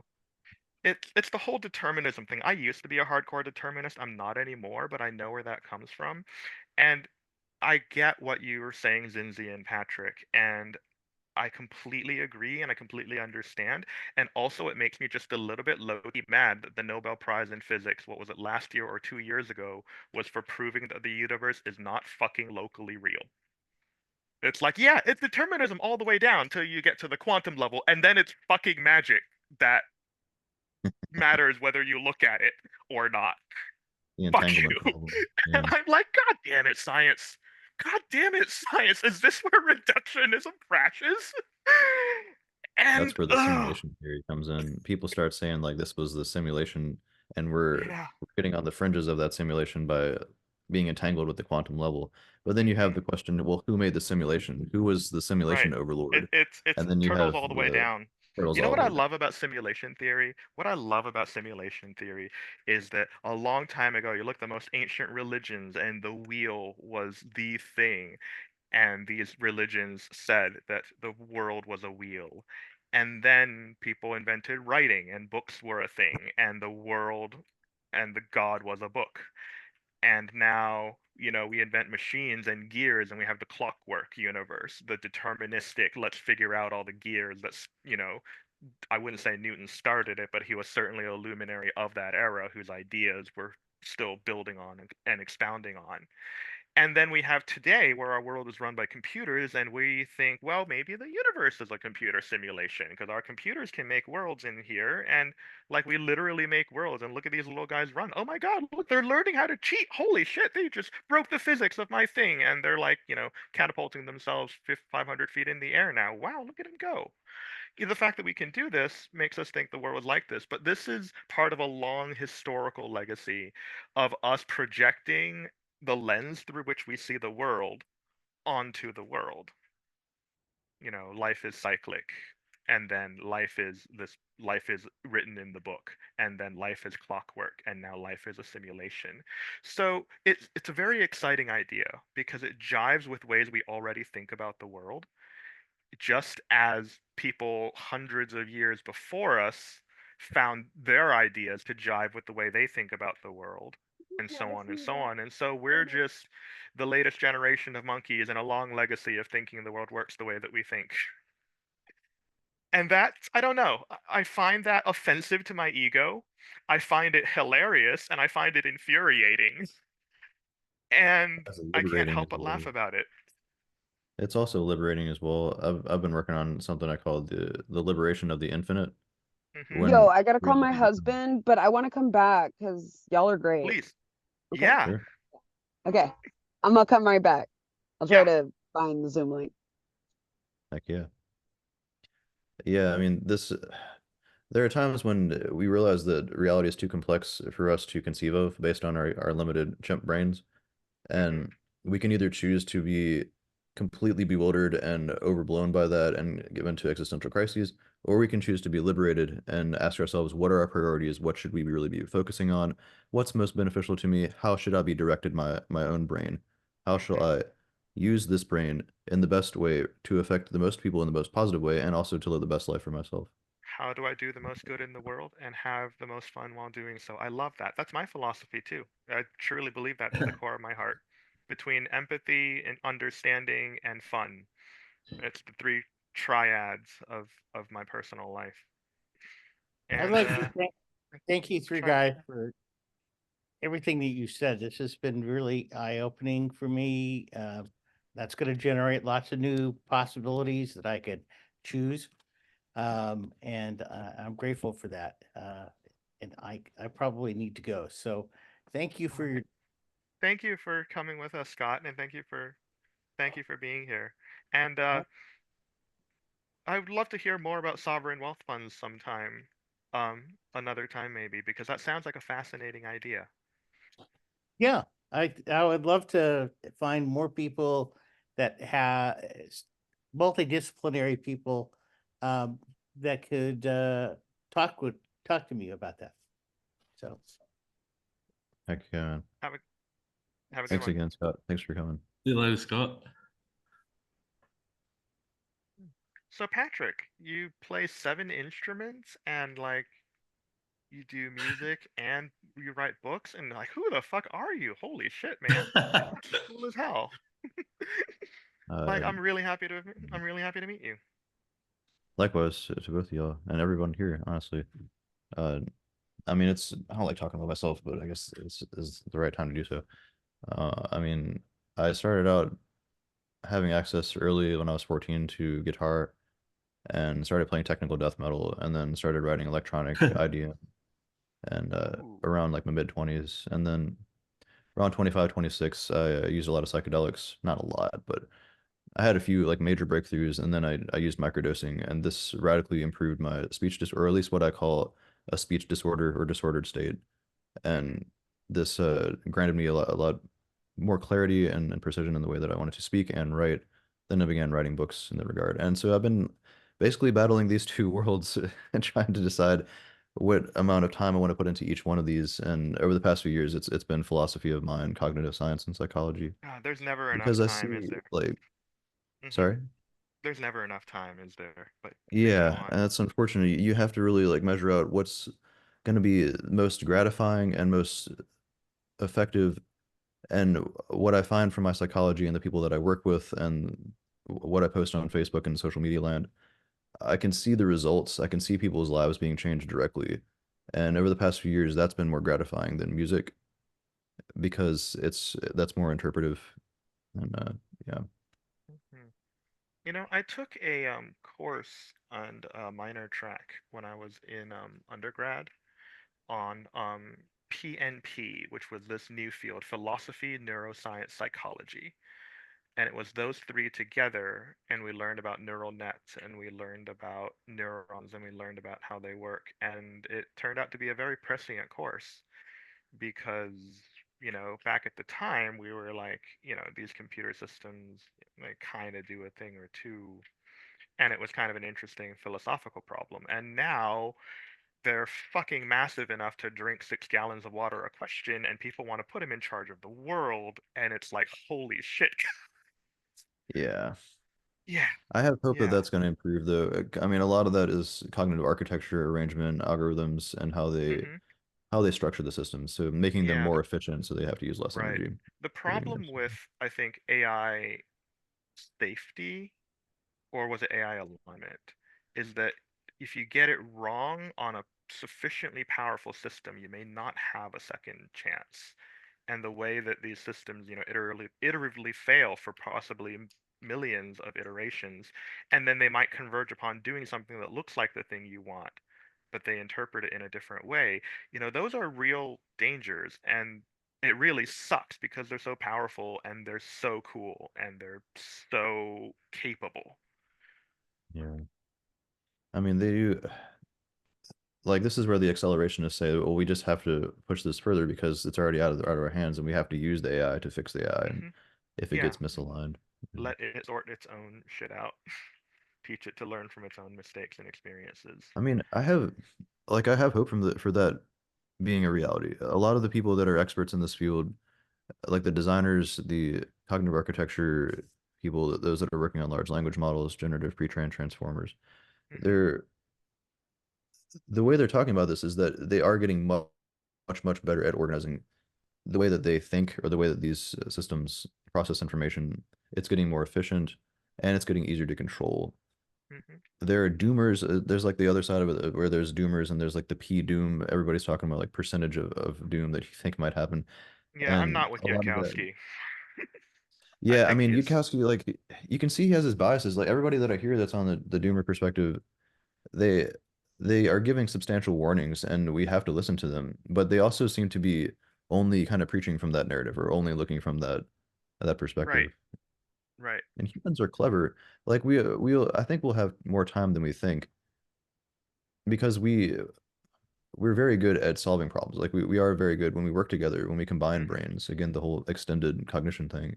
Right. We do come to novel solutions for novel problems, I believe. I I was very into transhumanism and integration of intelligence with technology and using technology as an augmenter, as like an accelerant. A couple years ago, I looked on Twitter and I found that many of the people who call themselves transhumanists are like racist eugenicists, and I was like, oh, fuck that. So I don't call myself a transhumanist anymore, but I am partly cybernetic and I have a sixth sense. I actually have the most cyberpunk problem I ever thought I could have had because I'm actually locked out of my hand. Um, Can you elaborate? yes. So the other mod that I got is a subdermal magnet on the ring finger of my right hand, so I can feel magnetism with my hands, and like Oh, electric motors feel whoa. really cool, and I can just like I've heard know that about things are that. magnetic, Wow. and like it's awesome. The other thing I got was an RFID chip in the flesh of my hand. Just the same one kilobyte of data storage, and I thought, 1,024 bytes of storage, under my skin. That's cool as hell. I want that. And I never really figured out a good use for it. My friend who hooked me up was a, tattoo artist piercer who was like, "Hey, you're an influencer, magician, famous in the city. Why don't I'll give this to you at cost if you like, make a social media post and tell everyone where you got it." And I was like, "Fuck yeah." And he like got like a dozen more people in like wanting RFIDs, so that was pretty cool. But I couldn't find a good use for it. He gave it to me because he figured magician, I could, put a prediction on there and like pull it up on people's phones. And that was kind of cool, except that it turns out phones have RFID antennas in different places, on different models, and some people have RFID turned off, and the range on it is so low, you really kind of have to kind of press it and stick it and like, really kind of get it like practically kissing for RFID to work because it's passive and super, super, super short range. And so that really didn't work. And then I had my address and that didn't work. And I had a Bitcoin address and that never really came up. So then I put in, it was a URL to a meme and I locked it with a password. And, um, and from then on, anyone who, was interested in my RFID chip who met me in person could scan my hand with their phone and pull up a meme. And That's sweet. the meme So, was, the meme was Rick Astley. So I had a excellent. Rick roll in my hand, and then YouTube monetized and shitified. And Oh so man, I that's switched the awesome. meme to an imager link of dick butt. And Nice. since then, because of digital decay in the internet, falling apart like a never-ending, shitstorm of collapse, that imager link has now broken. And I forgot the fucking password that I locked my RFID chip with, so my hand now contains a broken link that I'm incapable of updating because I'm fucking locked out. I asked my tech nerds, my like 3D printer writes their own code, hooked El Salvador up with Bitcoin for their banking network friends, for help, and they were like, yeah, I'm sorry, RFID is so simple and so stupid that they designed it to basically be brute force is your only option. So how do you feel about sticking a thing onto your hand for 3 days? And so right now that's yeah, so that's the cyberpunk problem that I have, that I'm locked out of my own hand. And what the fuck, man? I wanted the future and I got it. You got a taste. Got a taste. Imagine the first generation of people to like upload their consciousness to the AI or whatever. Software update's gonna frag them right to pieces. Yeah, that's like Ghost in the Shell. We're a long time away from that. I don't think We that's. are, but maybe if humanity survives till then, they will be a whole set of catastrophic, holy fuck, awful problems that a different generation of people will have to deal with. Yeah, and I think like it could be that they adopt it early because the next generation will just grow up with it, and Yep. maybe they will. Yeah. Yeah, maybe the next generation will do better with it. Isaac, did you have anything to say? You look like you're gonna say something. No, I don't have anything to say, but yeah, I just think this conversation's been great, and I've actually never, don't think I've ever been in a room, like I guess an online room with anybody, with a group of people this intelligent. So it's an absolute honor. I don't feel like I match up to it, but that's all right. It's just one It's a lot dimension. of fun. There are Yeah. many. Yeah, we're looking at it through this. Yeah. But yeah, so I guess at the moment I'm studying for groups and rings, which is I don't know if you guys have heard of group theory and stuff. Hmm. It sounds like you might have. Russell's But paradox. no, not a, that's more logic. Is that set theory? Oh, I'm thinking of set theory. What's group You're theory? thinking of set theory, yeah, that would be in there. But this is group theory, which is a sort of branch of pure maths, Hmm. where you look at symmetry and things like that. But yeah, Oh, do you mean like Nice. symmetry? Hmm, interesting. Do yeah. you like So, for topology? example, Please. sorry, No, of course. Do you like topology? I've done topology. I think I want to do next year. I want to do algebraic topology, which is a combination of group theory and topology. Oh, that's So cool. That's cool. My wife and I had yeah, a lovely discussion over the question of how many holes does a t-shirt have? Yeah, I wouldn't know, but I think topology answers questions like especially algebraic topology, because what you end up doing is you have something like a t-shirt and then or let's say the coffee mug example is a bit easier, and you can say an equivalent shape is something that's just a simple deformation of it. Yeah, Um, donut.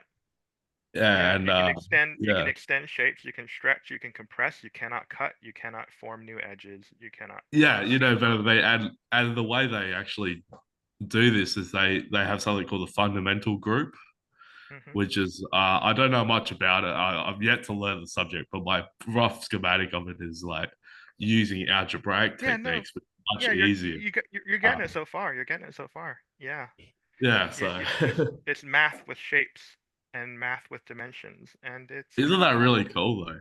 it's Like, very abstract, but then it winds up having applications in string theory, which is Right. kind of a unicorn's fart right now because well, you know how you it has. say, sorry, just to butt in there with applications of this. I think there's applications in AI of Mhm. looking at networks and so on. Right. Oh, Layout absolutely. and architecture. Absolutely. Yeah, Yeah. Multi-dimensional networks. but go Yeah. on with your string theory No, thing. I was done with it. It's just absolute farts. It hasn't produced a testable hypothesis yet.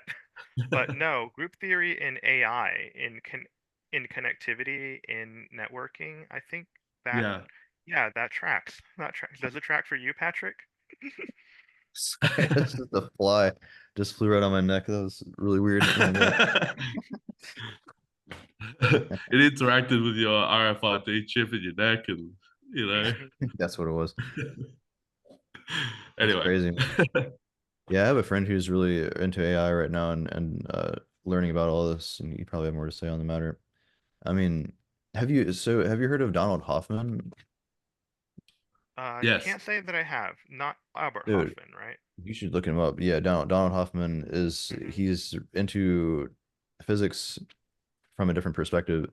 He's trying to look at it from outside of like beyond the what we see when we try to measure beyond the 10 to the negative 33 millimeters or whatever Planck and length. like yeah like below the Planck length and beyond what we can conceive, and he's showing how they have geometrical mathematical structures. Like he uses the term the amplitude-hedron, which Hmm. allows us to perceive shapes that are outside of our dimensions, I guess. Yeah, that's Yeah, string it's theory, kind of like 13-dimensional space. yeah, well, so it's kind of like I think he's trying to bridge with string theory. He actually doesn't talk about it very much, but Hmm. it's really, really interesting. Like this isn't my forte, but from what I understand, he's one of the few people that seems to be taking this seriously and showing his work on the matter. He talks with yeah, Kastrup as well. Hmm. That's Like really yeah. It's like, fascinating. I mean, like for example, I'm studying finite groups, which are Hmm. basically, well, if you want to know what a group is, it's just a set with some structure on it, where like you can have one operation, so you can combine two things and you get another thing in the group. But somewhere in the story is group theory then can be applied to infinite settings, where there's infinitely many things in the thing, in the set, in the group, and those can then be generalized to some, or not generalized, but a specific example is when you connect it with a smooth manifold or a manifold, you've got a Lie group, and Lie groups are really important in fundamental physics, or like like So particle physics and so on. can groups contain anything? Can groups contain anything? Is that the question? Yes. Well, so a group has to be something where you can combine it and you can get another thing in the group. So you have to be up there. A group is also defined by the binary operation. I'll give you an example. Like, say if you've got a square and you've rotated by 90 degrees, Hmm. you can combine two rotations by 90 degrees and still get a sort of a symmetry of the Yeah. square. So, One yeah. 90-degree rotation is enough to get symmetry. It has, Yeah, two planes yeah. of symmetry. So, and then there's also the reflections, and then you get something called a Right. dihedral. Yeah. So So I'm not sure if my you're familiar with my it, but question yeah. is, can a group contain all groups that don't contain themselves? I don't know. That sounds like a Russell paradox That is question. Russell's paradox. But you said set Yeah. theory. You said group theory is like set theory, and No, has its group roots theory in is based on naive, based on right. set theory. You don't need to go into Russell's. But it's interesting that you're thinking about So that. how But does group theory deal with Russell's paradox then? it doesn't. The thing that I'm learning just sort of brushes over it, and that's not even something we think about. But I'm sure you could deal with it. I'm sure. Yeah, I'm sure. I'm sure it can be a very interesting abstraction. That's cool. Yeah. Have you studied physics, Z? Only casually as an amateur. Physics Okay. is math, and math is hard. Yeah, because you seem Yeah. very well versed on a whole lot of Most- technical topics. I have been a nerd, hyper absorbing information since I was a lonely ADHD kid sitting in the library reading a single book there. And I cut my teeth on internet flame wars with young Earth creationists when I was in high school, as far as, existing on the internet and, being a like online digital person. Yep. And got into science for undergrad and grad school, and then biotech, and now academic research. So that's kind of Wow. my background and my history, and kind of where I come from on all these things. So I was very interested in physics for a very long time, and I still am, and I continue to be.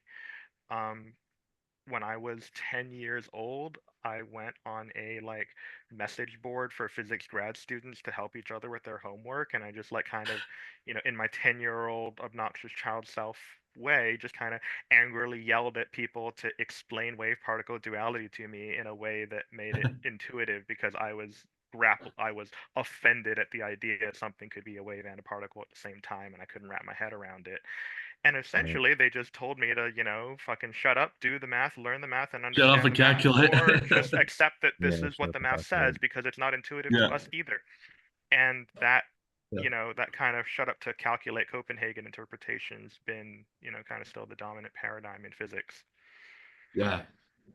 I find maths is a little bit more a big part of pure maths is to prove things, right?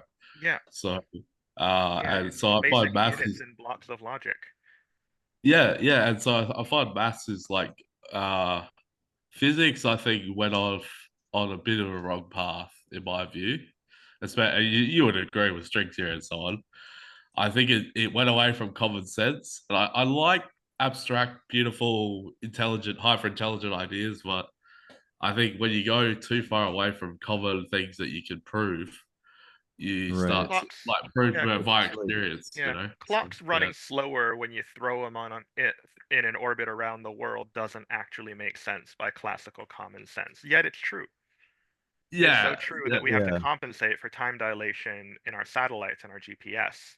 The Yeah. Lorentz transformations are behind, every single, satellite, Starlink or ISS or Hubble Space Telescope or the James Webb Telescope, whatever.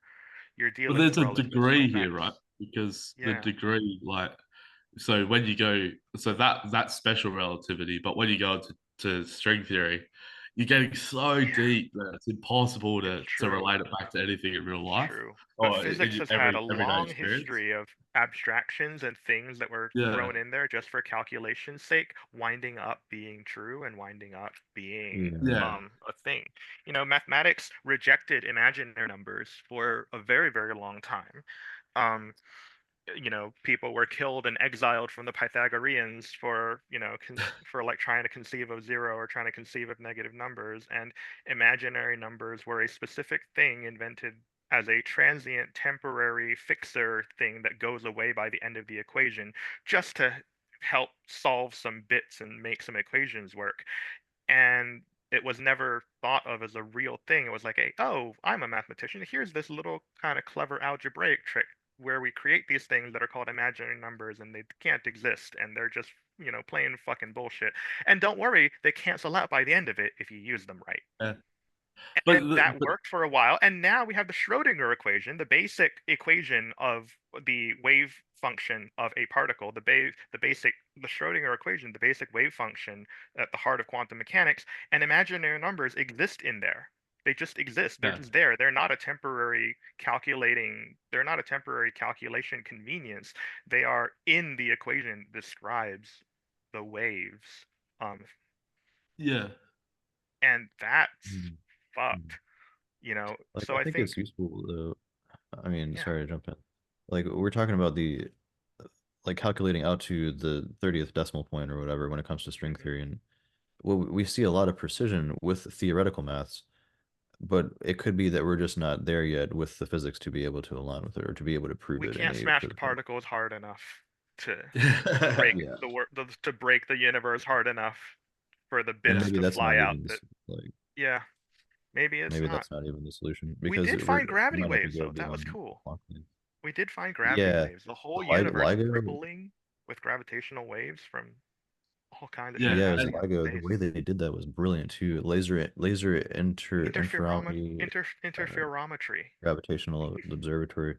They had Yeah, one set on like Louisiana or something, and then one set on the other side of the country, and that's such yeah, a with great way to do two science. I love 90 that. degree 90 degree tunnels, a mile long apiece. You split a laser down both tunnels, they bounce back, yeah. and you have what, like, 2 miles total of distance to detect gravity waves with, and the laser is perfectly in phase, so it cancels out perfectly if they both travel exactly the same distance. And when we set up that experiment, we find out space wibbles. Space wibbles. Sometimes it wibbles a Yeah, lot, and it goes when like two black holes spiral into each other and go bloop, or a neutron star eats a black hole, or like, something goes supernova or whatever. And just it turns, massive yeah, gravitational forces. mm-hmm, It's cool yeah, when we use the whole planet as a measurement system too. There are other examples of this, like when we're talking about telescopes.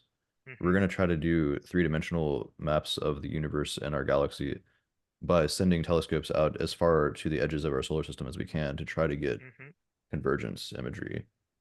And yeah. that's how we put together the last image of the black hole, actually, which happened to be discovered right after Hawking died. Stephen Hawking died 1 month before we got the first real image of a black hole. Oh, what a And that's shame. just like talk What a about shame. science progresses one death after another. That's Mm-hmm. just ridiculous. Yeah. Just, Oh yeah, man, just a would bit of, have loved to yeah. see that. A picture, an actual photo. Like we took Yeah. a fucking photo. It's not just theoretical. We took a picture of one. A composite Yeah. image, but I mean that's just the same thing. Yeah, That's how most of our images of yeah. space are anyway. We were Just clever enough to speaking, get a photo of one. yeah, just speaking about like abstraction, like you guys were talking about, like how that's actually why I went away from physics myself because I did a physics and maths degree, but now I'm sort of looking to go more into the maths path because I think just like in general, you can. I think logic is sort of and writing proofs is sort of a tangible thing you can do. Whereas I don't know, I it's a bit of a rough approximation to say physics has gone off track. I think it can be put back on track, but I think there is some elements that went off track with it. The great experiments are good, but just some of the theory went off track, I think. Yeah, that's my view. And you have to have math to ground that in, and the logical maths that gives us a baseline establishment of how we're proceeding and where we could be going Yeah, wrong. That's absolutely Mm-hmm. crucial. yeah, The language of the universe. Although people debate about math being interpreted as the language of the universe because we're also interpretive entities that Right. yeah, are not designed on math There's completely. the whole controversy of, is math discovered or is it invented? Yeah, And that's one you could have reasonable opinions of on both sides. Or you mm, could, you know, what does that binary even mean? right. And it's kind of a mindfuck to think about. I I think math is discovering things about one's own mind. Mm-hmm. So that's a bit of putting them together because then when you say, well, one's own mind, does that mean you invent it? But yeah, Right. Well, the so, self is an invention. yeah, Your yeah, sense of identity, your narrative of who you are, it is an invention. It's like, yeah, having a character in a role-playing game. If you don't like yourself, invent a new one. I've gone through so many cycles of that now that I don't even know, where I'll be next year or the year after that, but I know that I'm trying to kind of approximate my way towards a, more balanced and stable place, and crashing my way through extremes left, right, and center just for fun, trying them out for kicks along the way.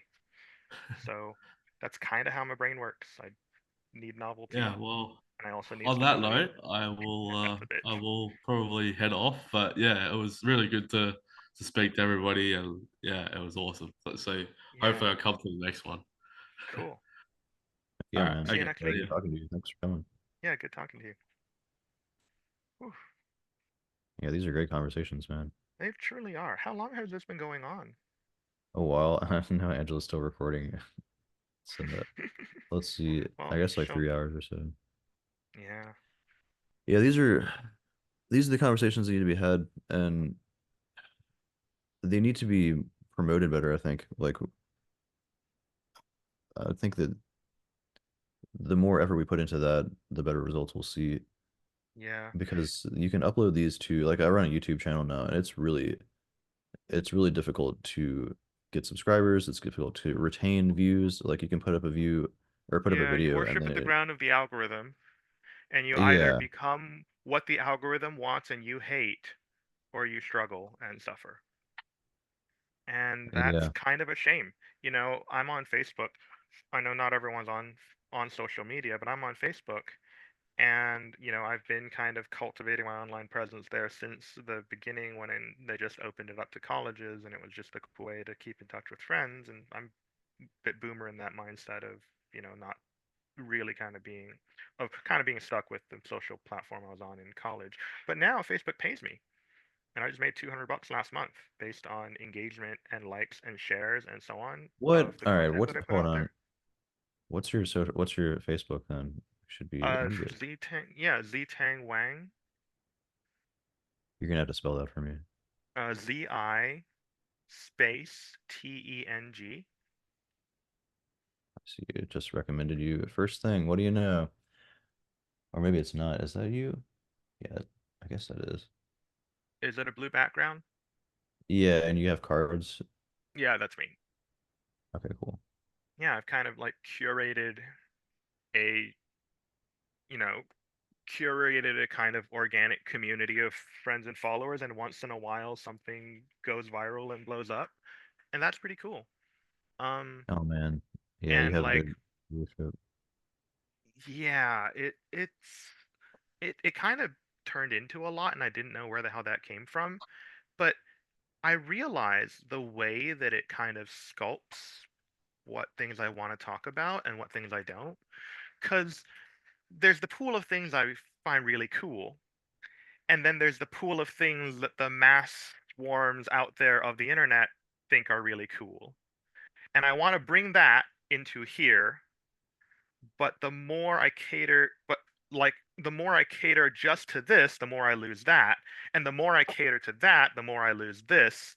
And finding the intersections, the places where my expertise and people's attention kind of fuse and merge, and finding a way to do that in a way that's healthy and educational, that's fucking hard. Yeah. Because, like, spewing political hate or social hate or whatever, or, any kind of negativity attracts attention like no other. And there's a lot of people with super huge platforms because they're just professional edgelords. They're just like, fucking look at me. I will do anything for attention. I'll say anything for attention. And they get it because they're walking dumpster fires. And on the other hand, you could be the only person posting about this thing because you're the only person who cares about it. And if you can't find a way to make other people care, then they won't. And that's hard, but they won't.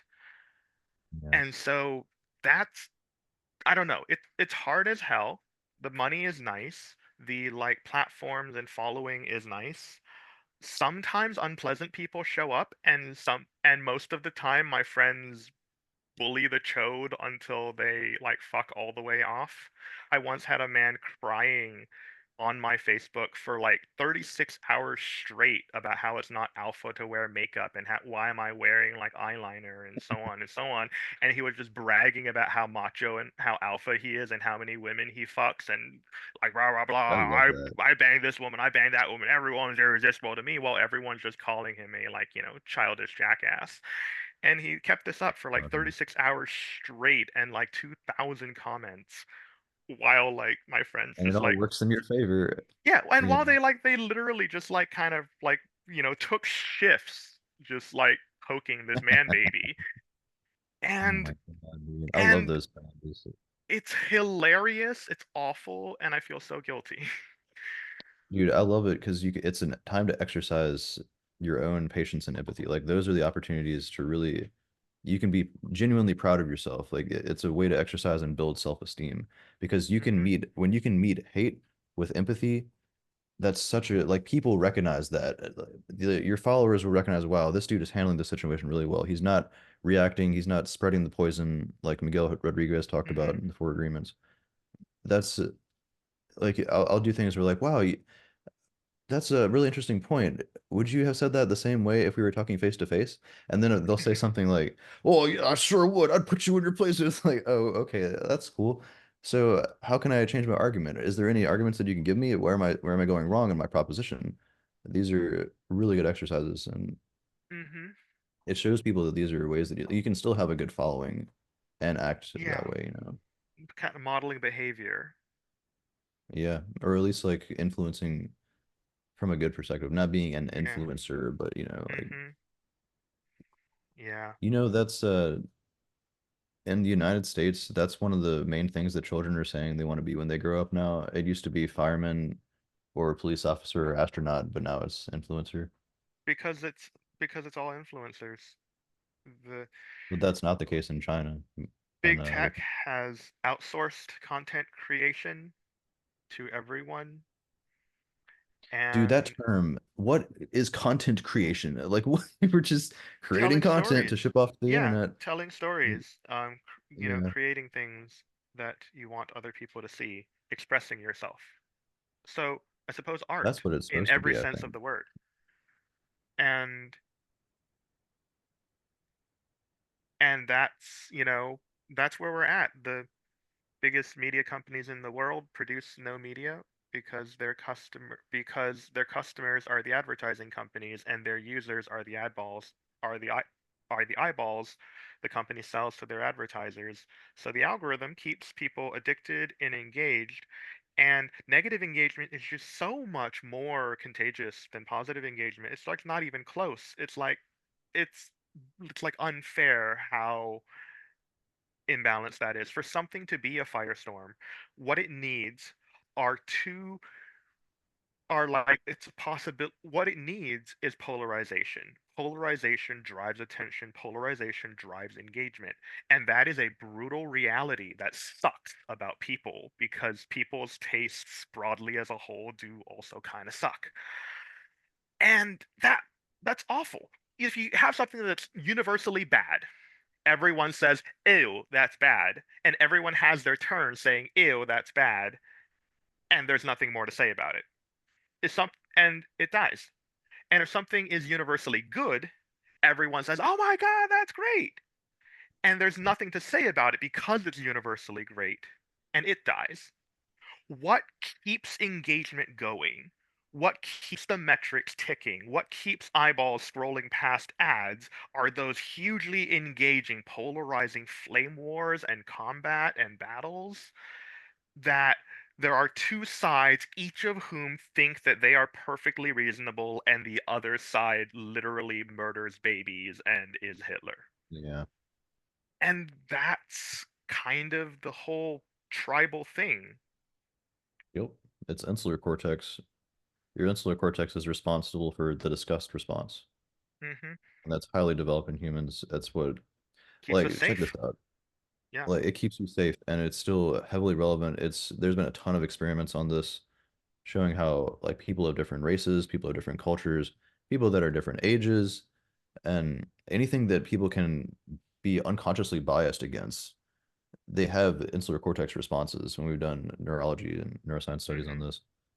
And we're exacerbating that with social media. I think like that's driving that paradigm more. That's driving Fox the News dichotomy. discovered and weaponized, attention and hate mongering and fear and anger.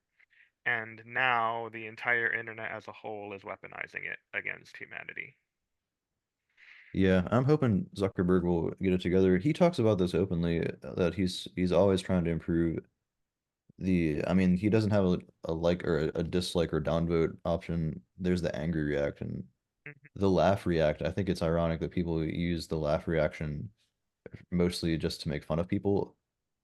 Like it's like they're laughing at your post. And again, it's not Yeah. what people would normally There do in there real is life. never there is no communication medium so simple that people won't find a way to be toxic with it. Yeah. Hearthstone had emotes instead of being able to text like wow, well played, good game, positive things, but you don't but people use them the way people do to express themselves, and it's a lot of that. Yeah.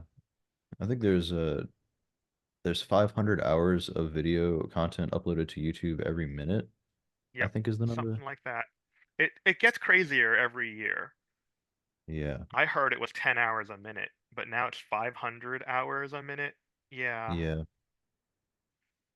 I need to look that up again. Because every time I say that, it's like this can't be real. It's either, I don't know. I heard 10 hours a minute, but that was also a long time ago. I don't know. Yeah, Google says 500 hours. Oh shit. It's Or grown. that's from Nada blog slash YouTube statistics in 2024. Yeah, man. So that's what we're competing with. I don't know if you do anything on YouTube too, but like it's the same thing with all the social I have a medias. channel. I ran a VR competitive online shooter community. I moderated it for several years, competed in it for several years. I am one of the top 30 best in the world at the game, which it's a very small community. That top 30 doesn't really mean much. But um, my gaming channel is mostly that. I have a almost dead science channel that I posted one video and nothing and no follow-up on. I have like 500 zillion hours of tabletop role-playing game recordings with my friends from the past 5 months we've been playing this campaign that I want to eventually turn into a podcast or channel, but I don't even fucking know where to start. And also, oh god, these players are awful. Like the game is a dumpster fire that you can't look away from, and it has been the most exhausting, draining like thing in my life to like mediate these extremely difficult people um Wow. who are What's your attracted to channel? it. Huh? What's your What's channel? I'll subscribe.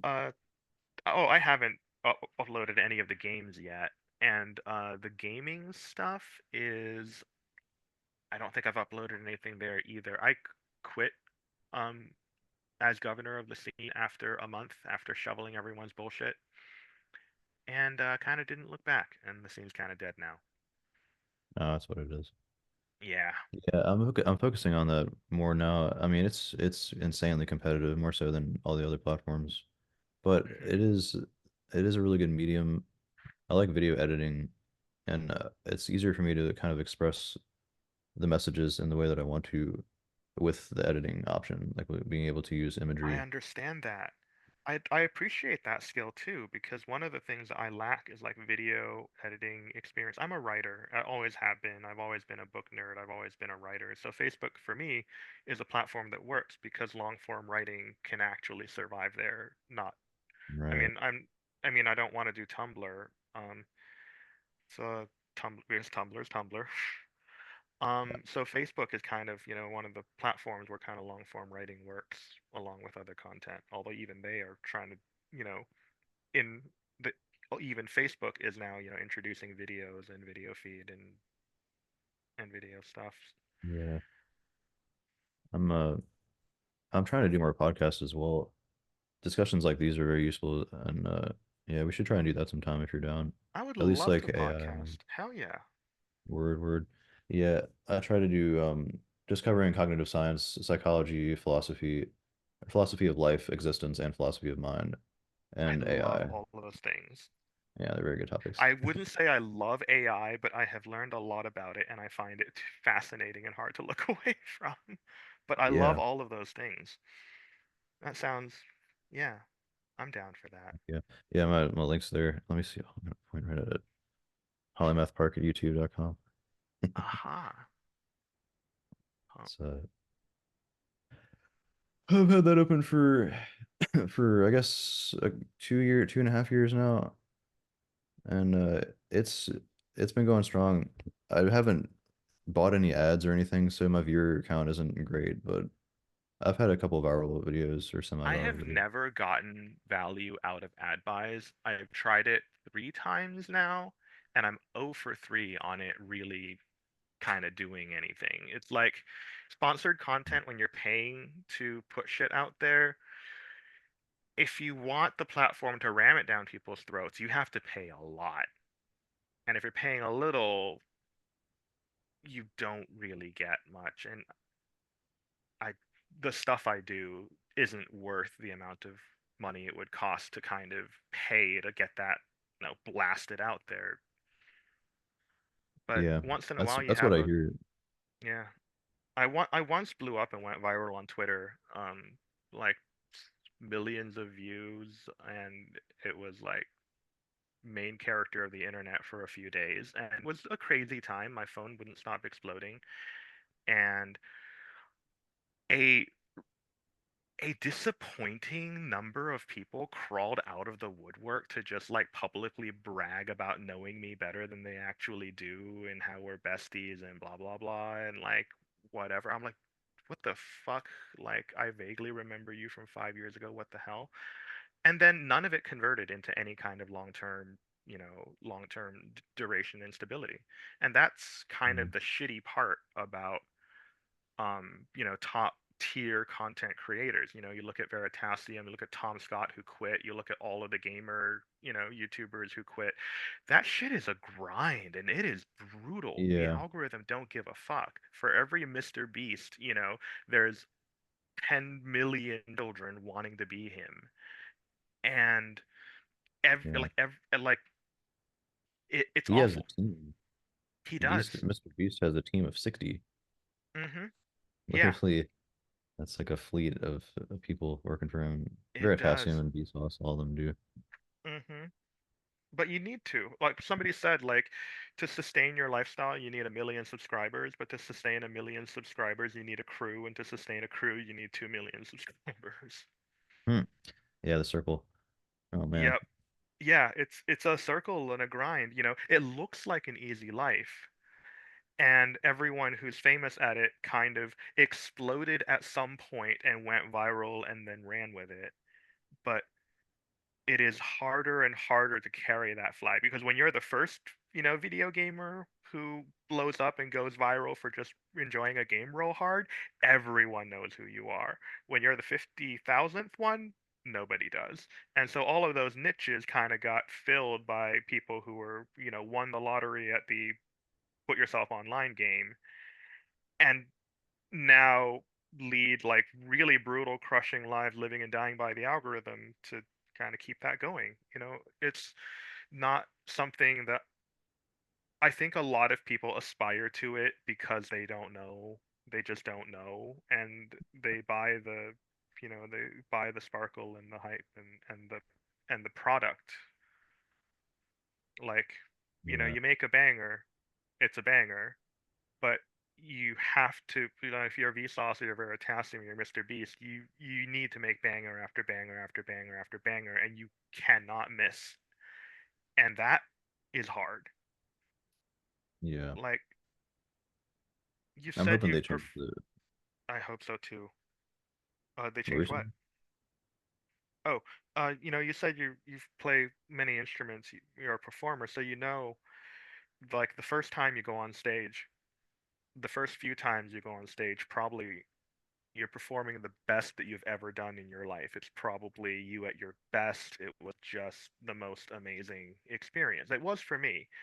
And, among my performer friends, it's broadly true for everyone. And it's easy. And so the paradox is it's easy to be great when you're motivated. But, there are famous magicians out there, ones who like everyone knows their name, David Copperfield, and so on. And the hard part about that is being good day after day after day after day after day forever. Yeah, And it's when like you're a brand. making money off of content creation, that's what you have to do. And man, is it a grind. Like, holy shit, to think of things that are interesting, that catch interest, that express the part of who I am, maybe in a clever way, maybe tell a joke or like a personal anecdote or something interesting that happened to me with work. And to just keep putting it out there and kind of live and die by it. Yeah, it changes you. And I didn't realize it changes you until I was already different, until I was already, writing differently than I did, 5, 6 years ago before I started getting paid for it. Yeah, it's kind of like we're forced to trade integrity for viewer count, Yeah. is what I'm realizing, and I don't want to do that. I mean, I put a lot Well, of work. I've had videos where I put like 20 hours into the video and only gotten like 20 views. it's true. And Nobody cares about how much effort you put in. Nobody cares about how much work you put in. You could be a fucking cat and have 20 million subscribers. It's pure attention. It's brutal. It doesn't care about you. It doesn't give a fuck what you want. And you either worship at its altar or nobody looks at the thing you made. And that's hard. That's hard and it's yeah, awful. And why the fuck? Like, that sounds like a torment nexus to me. It sounds like Tech Bros yes. invented the Torment Nexus from a classic sci-fi movie. Don't invent the Mhm. Torment Nexus. And we have so many different ones. I'm succeeding Yeah. a little, and it's hard as fuck. Hmm. And the I people mean, who you are got to succeeding enjoy at it. it a lot are like dying inside, and like nobody's happy. Yeah. I mean, you have to enjoy it. Like, you can't do it for the ego, and Yeah. all of the algorithms are based on ego. Like, they're all based on elucidating your The desire basic for that. human need to say, look at me, to be seen, to be noticed, to be remembered, to be memorable. Paintings, Hmm. cave drawings before that, people carve their names on ancient Egyptian pyramids because they're Romans on holiday from, off from their campaign. People have always wanted to be, hey, look at me, to be seen, to be understood, to be listened to. And that is a basic human need. And we have weaponized it for money. Yeah. And that fucking sucks. And it's also kind of the thing that we have built. And it's hard to see a way out of it because it is already so embedded. Yeah. I mean, I don't know exactly where it'll go. I think it will probably get better by necessity. I try not to just be a blatant optimist when I think about this deeply, but I think that so there are examples of where systems get overly complex and they have to ratchet down. They have to make things Hmm. simpler by necessity. So an example is um, the law system where we've rewritten a lot of the laws because in our quest for trying to make more and more precise terms and being more and more specific about the one thing that we're trying to accuse someone of, that just results in pages after pages after pages. So the lawyers are like, we can't deal with this anymore. We got to condense things. Another example is uh, terms and conditions. Hmm. So terms and conditions, when you sign on for something, that used to be miles and miles of text. Now it's taken like the reverse path, like it's gone back to being more simple, but in a way that's better. Like it's not just stupid simple, it's smart simple. Like we're putting this together correctly in more simplistic terms. Hmm. So I'm thinking that's probably what's going to happen to most of the social media platforms. They're either just going to be they're going to get out of control and then people will stop using them, or they'll just get worse and then people will get worse. That's another option. Or they'll Yeah. complexify to the point where people need to the rules have to get simpler and equality kind of comes about more naturally by necessity, I guess. That's what I'm hoping for. But in the meantime, it's like I'm Yeah. trying not to I want to enjoy it. Like I'm just trying to enjoy stuff. If it's not something I feel genuine about, I'm not gonna share the message. I Hmm. will curate, like on Facebook, I'll curate specifically based on certain categories that I know will get good viewership, I guess, but they're always based on what I want to say. Like they're always in it's the same message, it's just in different formats and Oh, I get different. that. I get that. Yeah. I will sometimes I will sometimes use my platform because I just have something I want to say and I don't give a fuck, how many shares it gets. And it is a nice platform for that, but I think finding the synergies in what I want to say and what people want to hear is sustainable because it's putting out the energy that I want and it's saying the things that I want to say and it's, spreading the ideas that I find interesting. And I feel really grateful that there's a lot of people out there who also find it interesting and want to share in it. It yeah, there's a lot of kind of joy to that.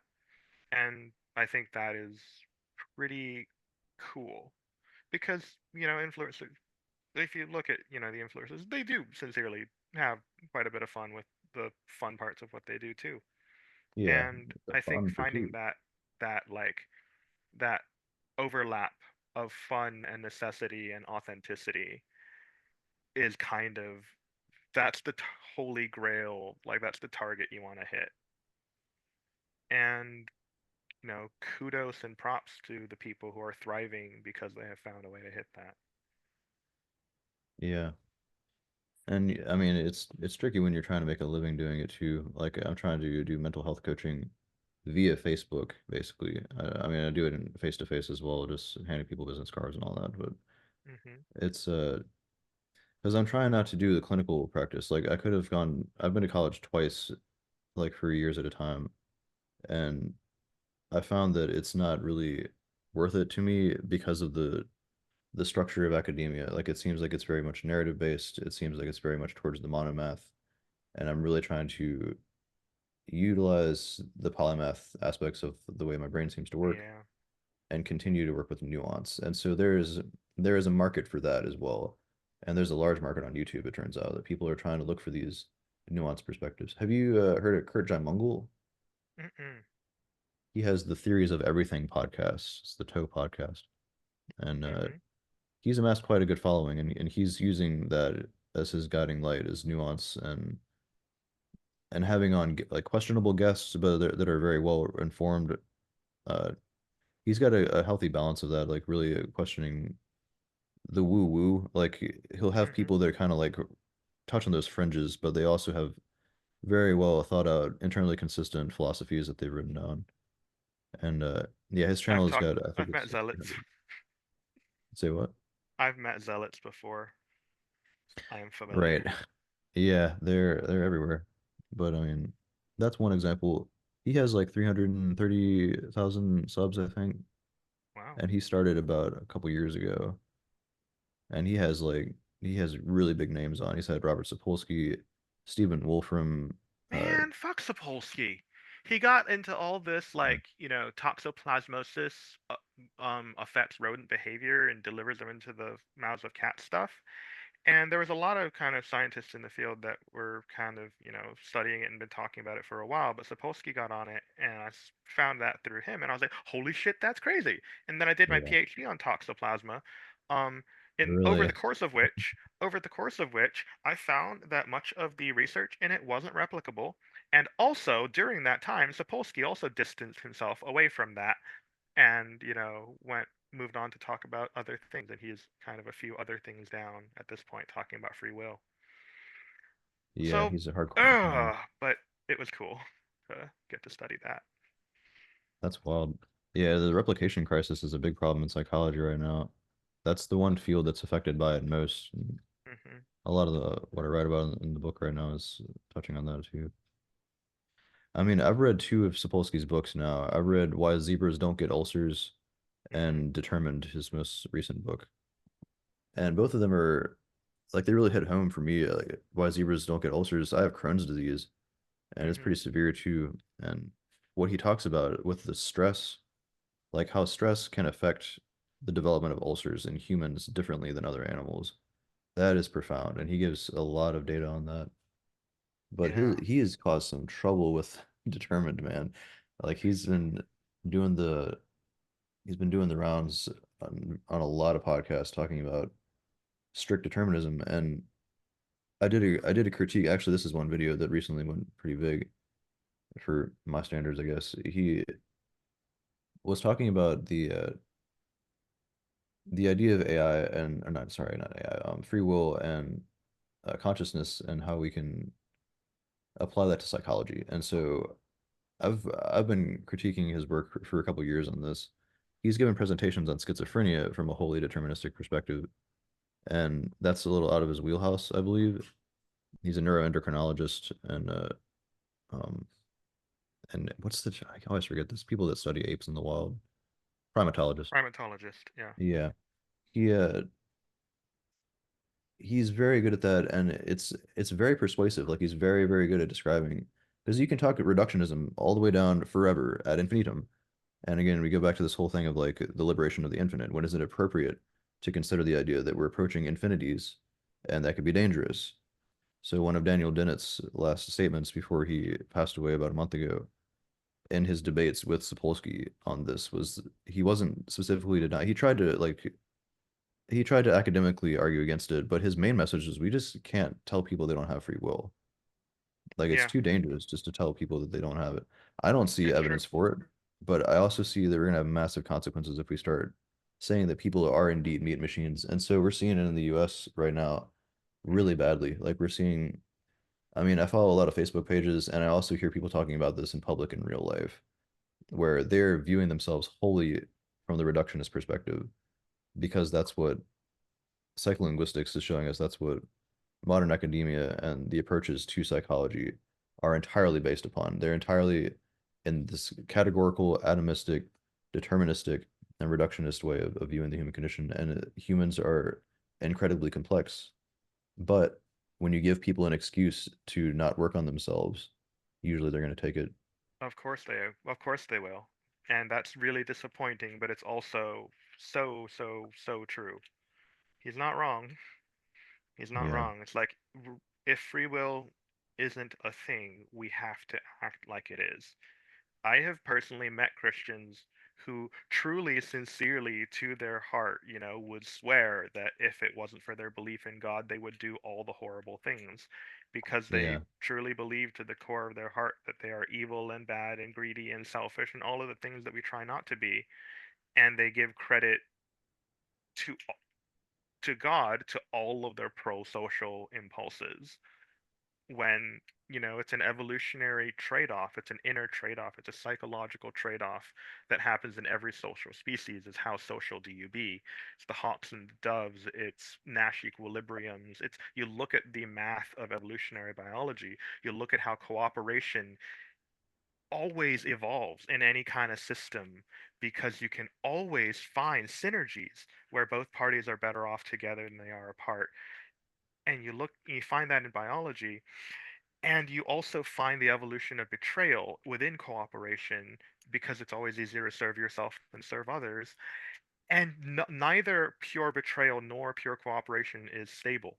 Both are vulnerable to invasion. And what is stable is the kind of the worst of both worlds, the equilibrium point between hawks and doves, depending on the trade-offs that you take and you give. And because all of this is this way because natural selection is a brutal, apathetic, don't give a fuck thing, and things live and die and reproduce or don't. And we are inheritors of a legacy of 4 billion years of that, and it's baked deep into our core, it's baked deep into our genetics, it's baked deep into our meat and our hardware. And reckoning with that has been the entire work of human civilization since before civilization, I think. Let me know if I'm tripping here. That was kind of a No, wild that's really tangent good, without my man. expertise. That's But probably hey, a good welcome back, conclusion Angela. too. Hey guys, I'm so sorry to interrupt. This is still going and recording, so I feel like I should probably stop it, and I need to go to bed. It's like almost 11 here. Oh, all right. Yeah, Of I'm course. sorry, but you guys could like meet on That's Facebook cool. Messenger or something, or if you want to keep going. I don't I want gotta to go get to back to sleep work because now. this will record all night if I do. I Yeah, get of you. course. But it Thanks sounds for like you hosting me. guys had a great conversation. You're Enjoy the still going. recording. Yeah, exactly. I just don't want the recording to be like 12 hours. Of course. Yeah, So that was good unwieldy. yeah, you guys should definitely keep in touch though, and if you want, continue the conversation. Of But course. yeah. Yeah, have a good night. Have a All good night, right, Angela. you Didn't guys want have to a good keep you night up. too. Yeah, we'll be in touch. I'll All send you a right. friend request. Patrick, see you next week. Yeah, I'll come to Is the this next one every then. Thursday? That should be next. Yeah. Hey, Is this? Angela, Mhm. is this a every Thursday thing at the same I've been time? doing it monthly. I've been doing this as a Okay. monthly thing. Yeah. And I think we've been doing it for like 3 months or 4 months. So we're still kind of figuring out what this even is, you know? Cool. And it's sort of a co-creation. That's my hope anyway. So today had a totally different flavor than that last month, had a totally different flavor than the month before. It sort of just depends on who shows up and what people want to do. But I'm glad that you guys can meet each other because the community has been text-based in a I Facebook need group to for find years. and hang out with more smart people. Yeah, we can have Yeah. different kinds of conversations than like the average people you meet. Absolutely. Lily's wanting to show off her Yeah. octopus stuffed animal. Oh, and it's Oh, it's cool. It flippable. turns Aw. inside Oh my out. God! Lily, you want to Did that just finish? flip That's neat. inside? Did that It's like just you did flip magic. inside out? It's blue. It did. Now it's Wasn't it blue. orange? It was orange. Oh, it's That's orange cool. again. That's like a Nice. magic trick. Oh, that's so cool. How did it go, guys? I was like, we went on a little walk to get out. We've been in the house all day. And was the conversation okay after I left? Oh, no. We've just been sitting in dead silence, not saying a single word for the last 3 hours. I was Why? like, they're into it. We started watching a movie and like I feel bad because she's home and I've been having to do work still and I'm trying to like cut back on the work. Of course. Yeah, Zizi went to go call and find her husband too after her daughter came back and couldn't find him. So she's off as well with, kids and Yeah. responsibilities. It happens. Yeah. Mom duty. Mhm. All right. Well, I'm glad you guys had a good conversation, seems like, and we'll do it again next month. And Yeah, every sure. month. We'll do it once a month. Yeah. I also host a podcast every now and then. I'm trying to do that more, so maybe we can collaborate and all that. Absolutely. Yeah. I would love to collaborate, Patrick. Heck yeah, y'all. Thanks again so much for hosting, Angela. This has been awesome. Oh, Great. good. I'm so glad. All right. Well, you guys have a good, I don't know what time zone you guys are in, but probably It's night night wherever here, you too. are. It's pretty late here. All right. Well, you guys have a good night. I'll see you later. See ya. Bye bye. Bye. Bye bye. Bye.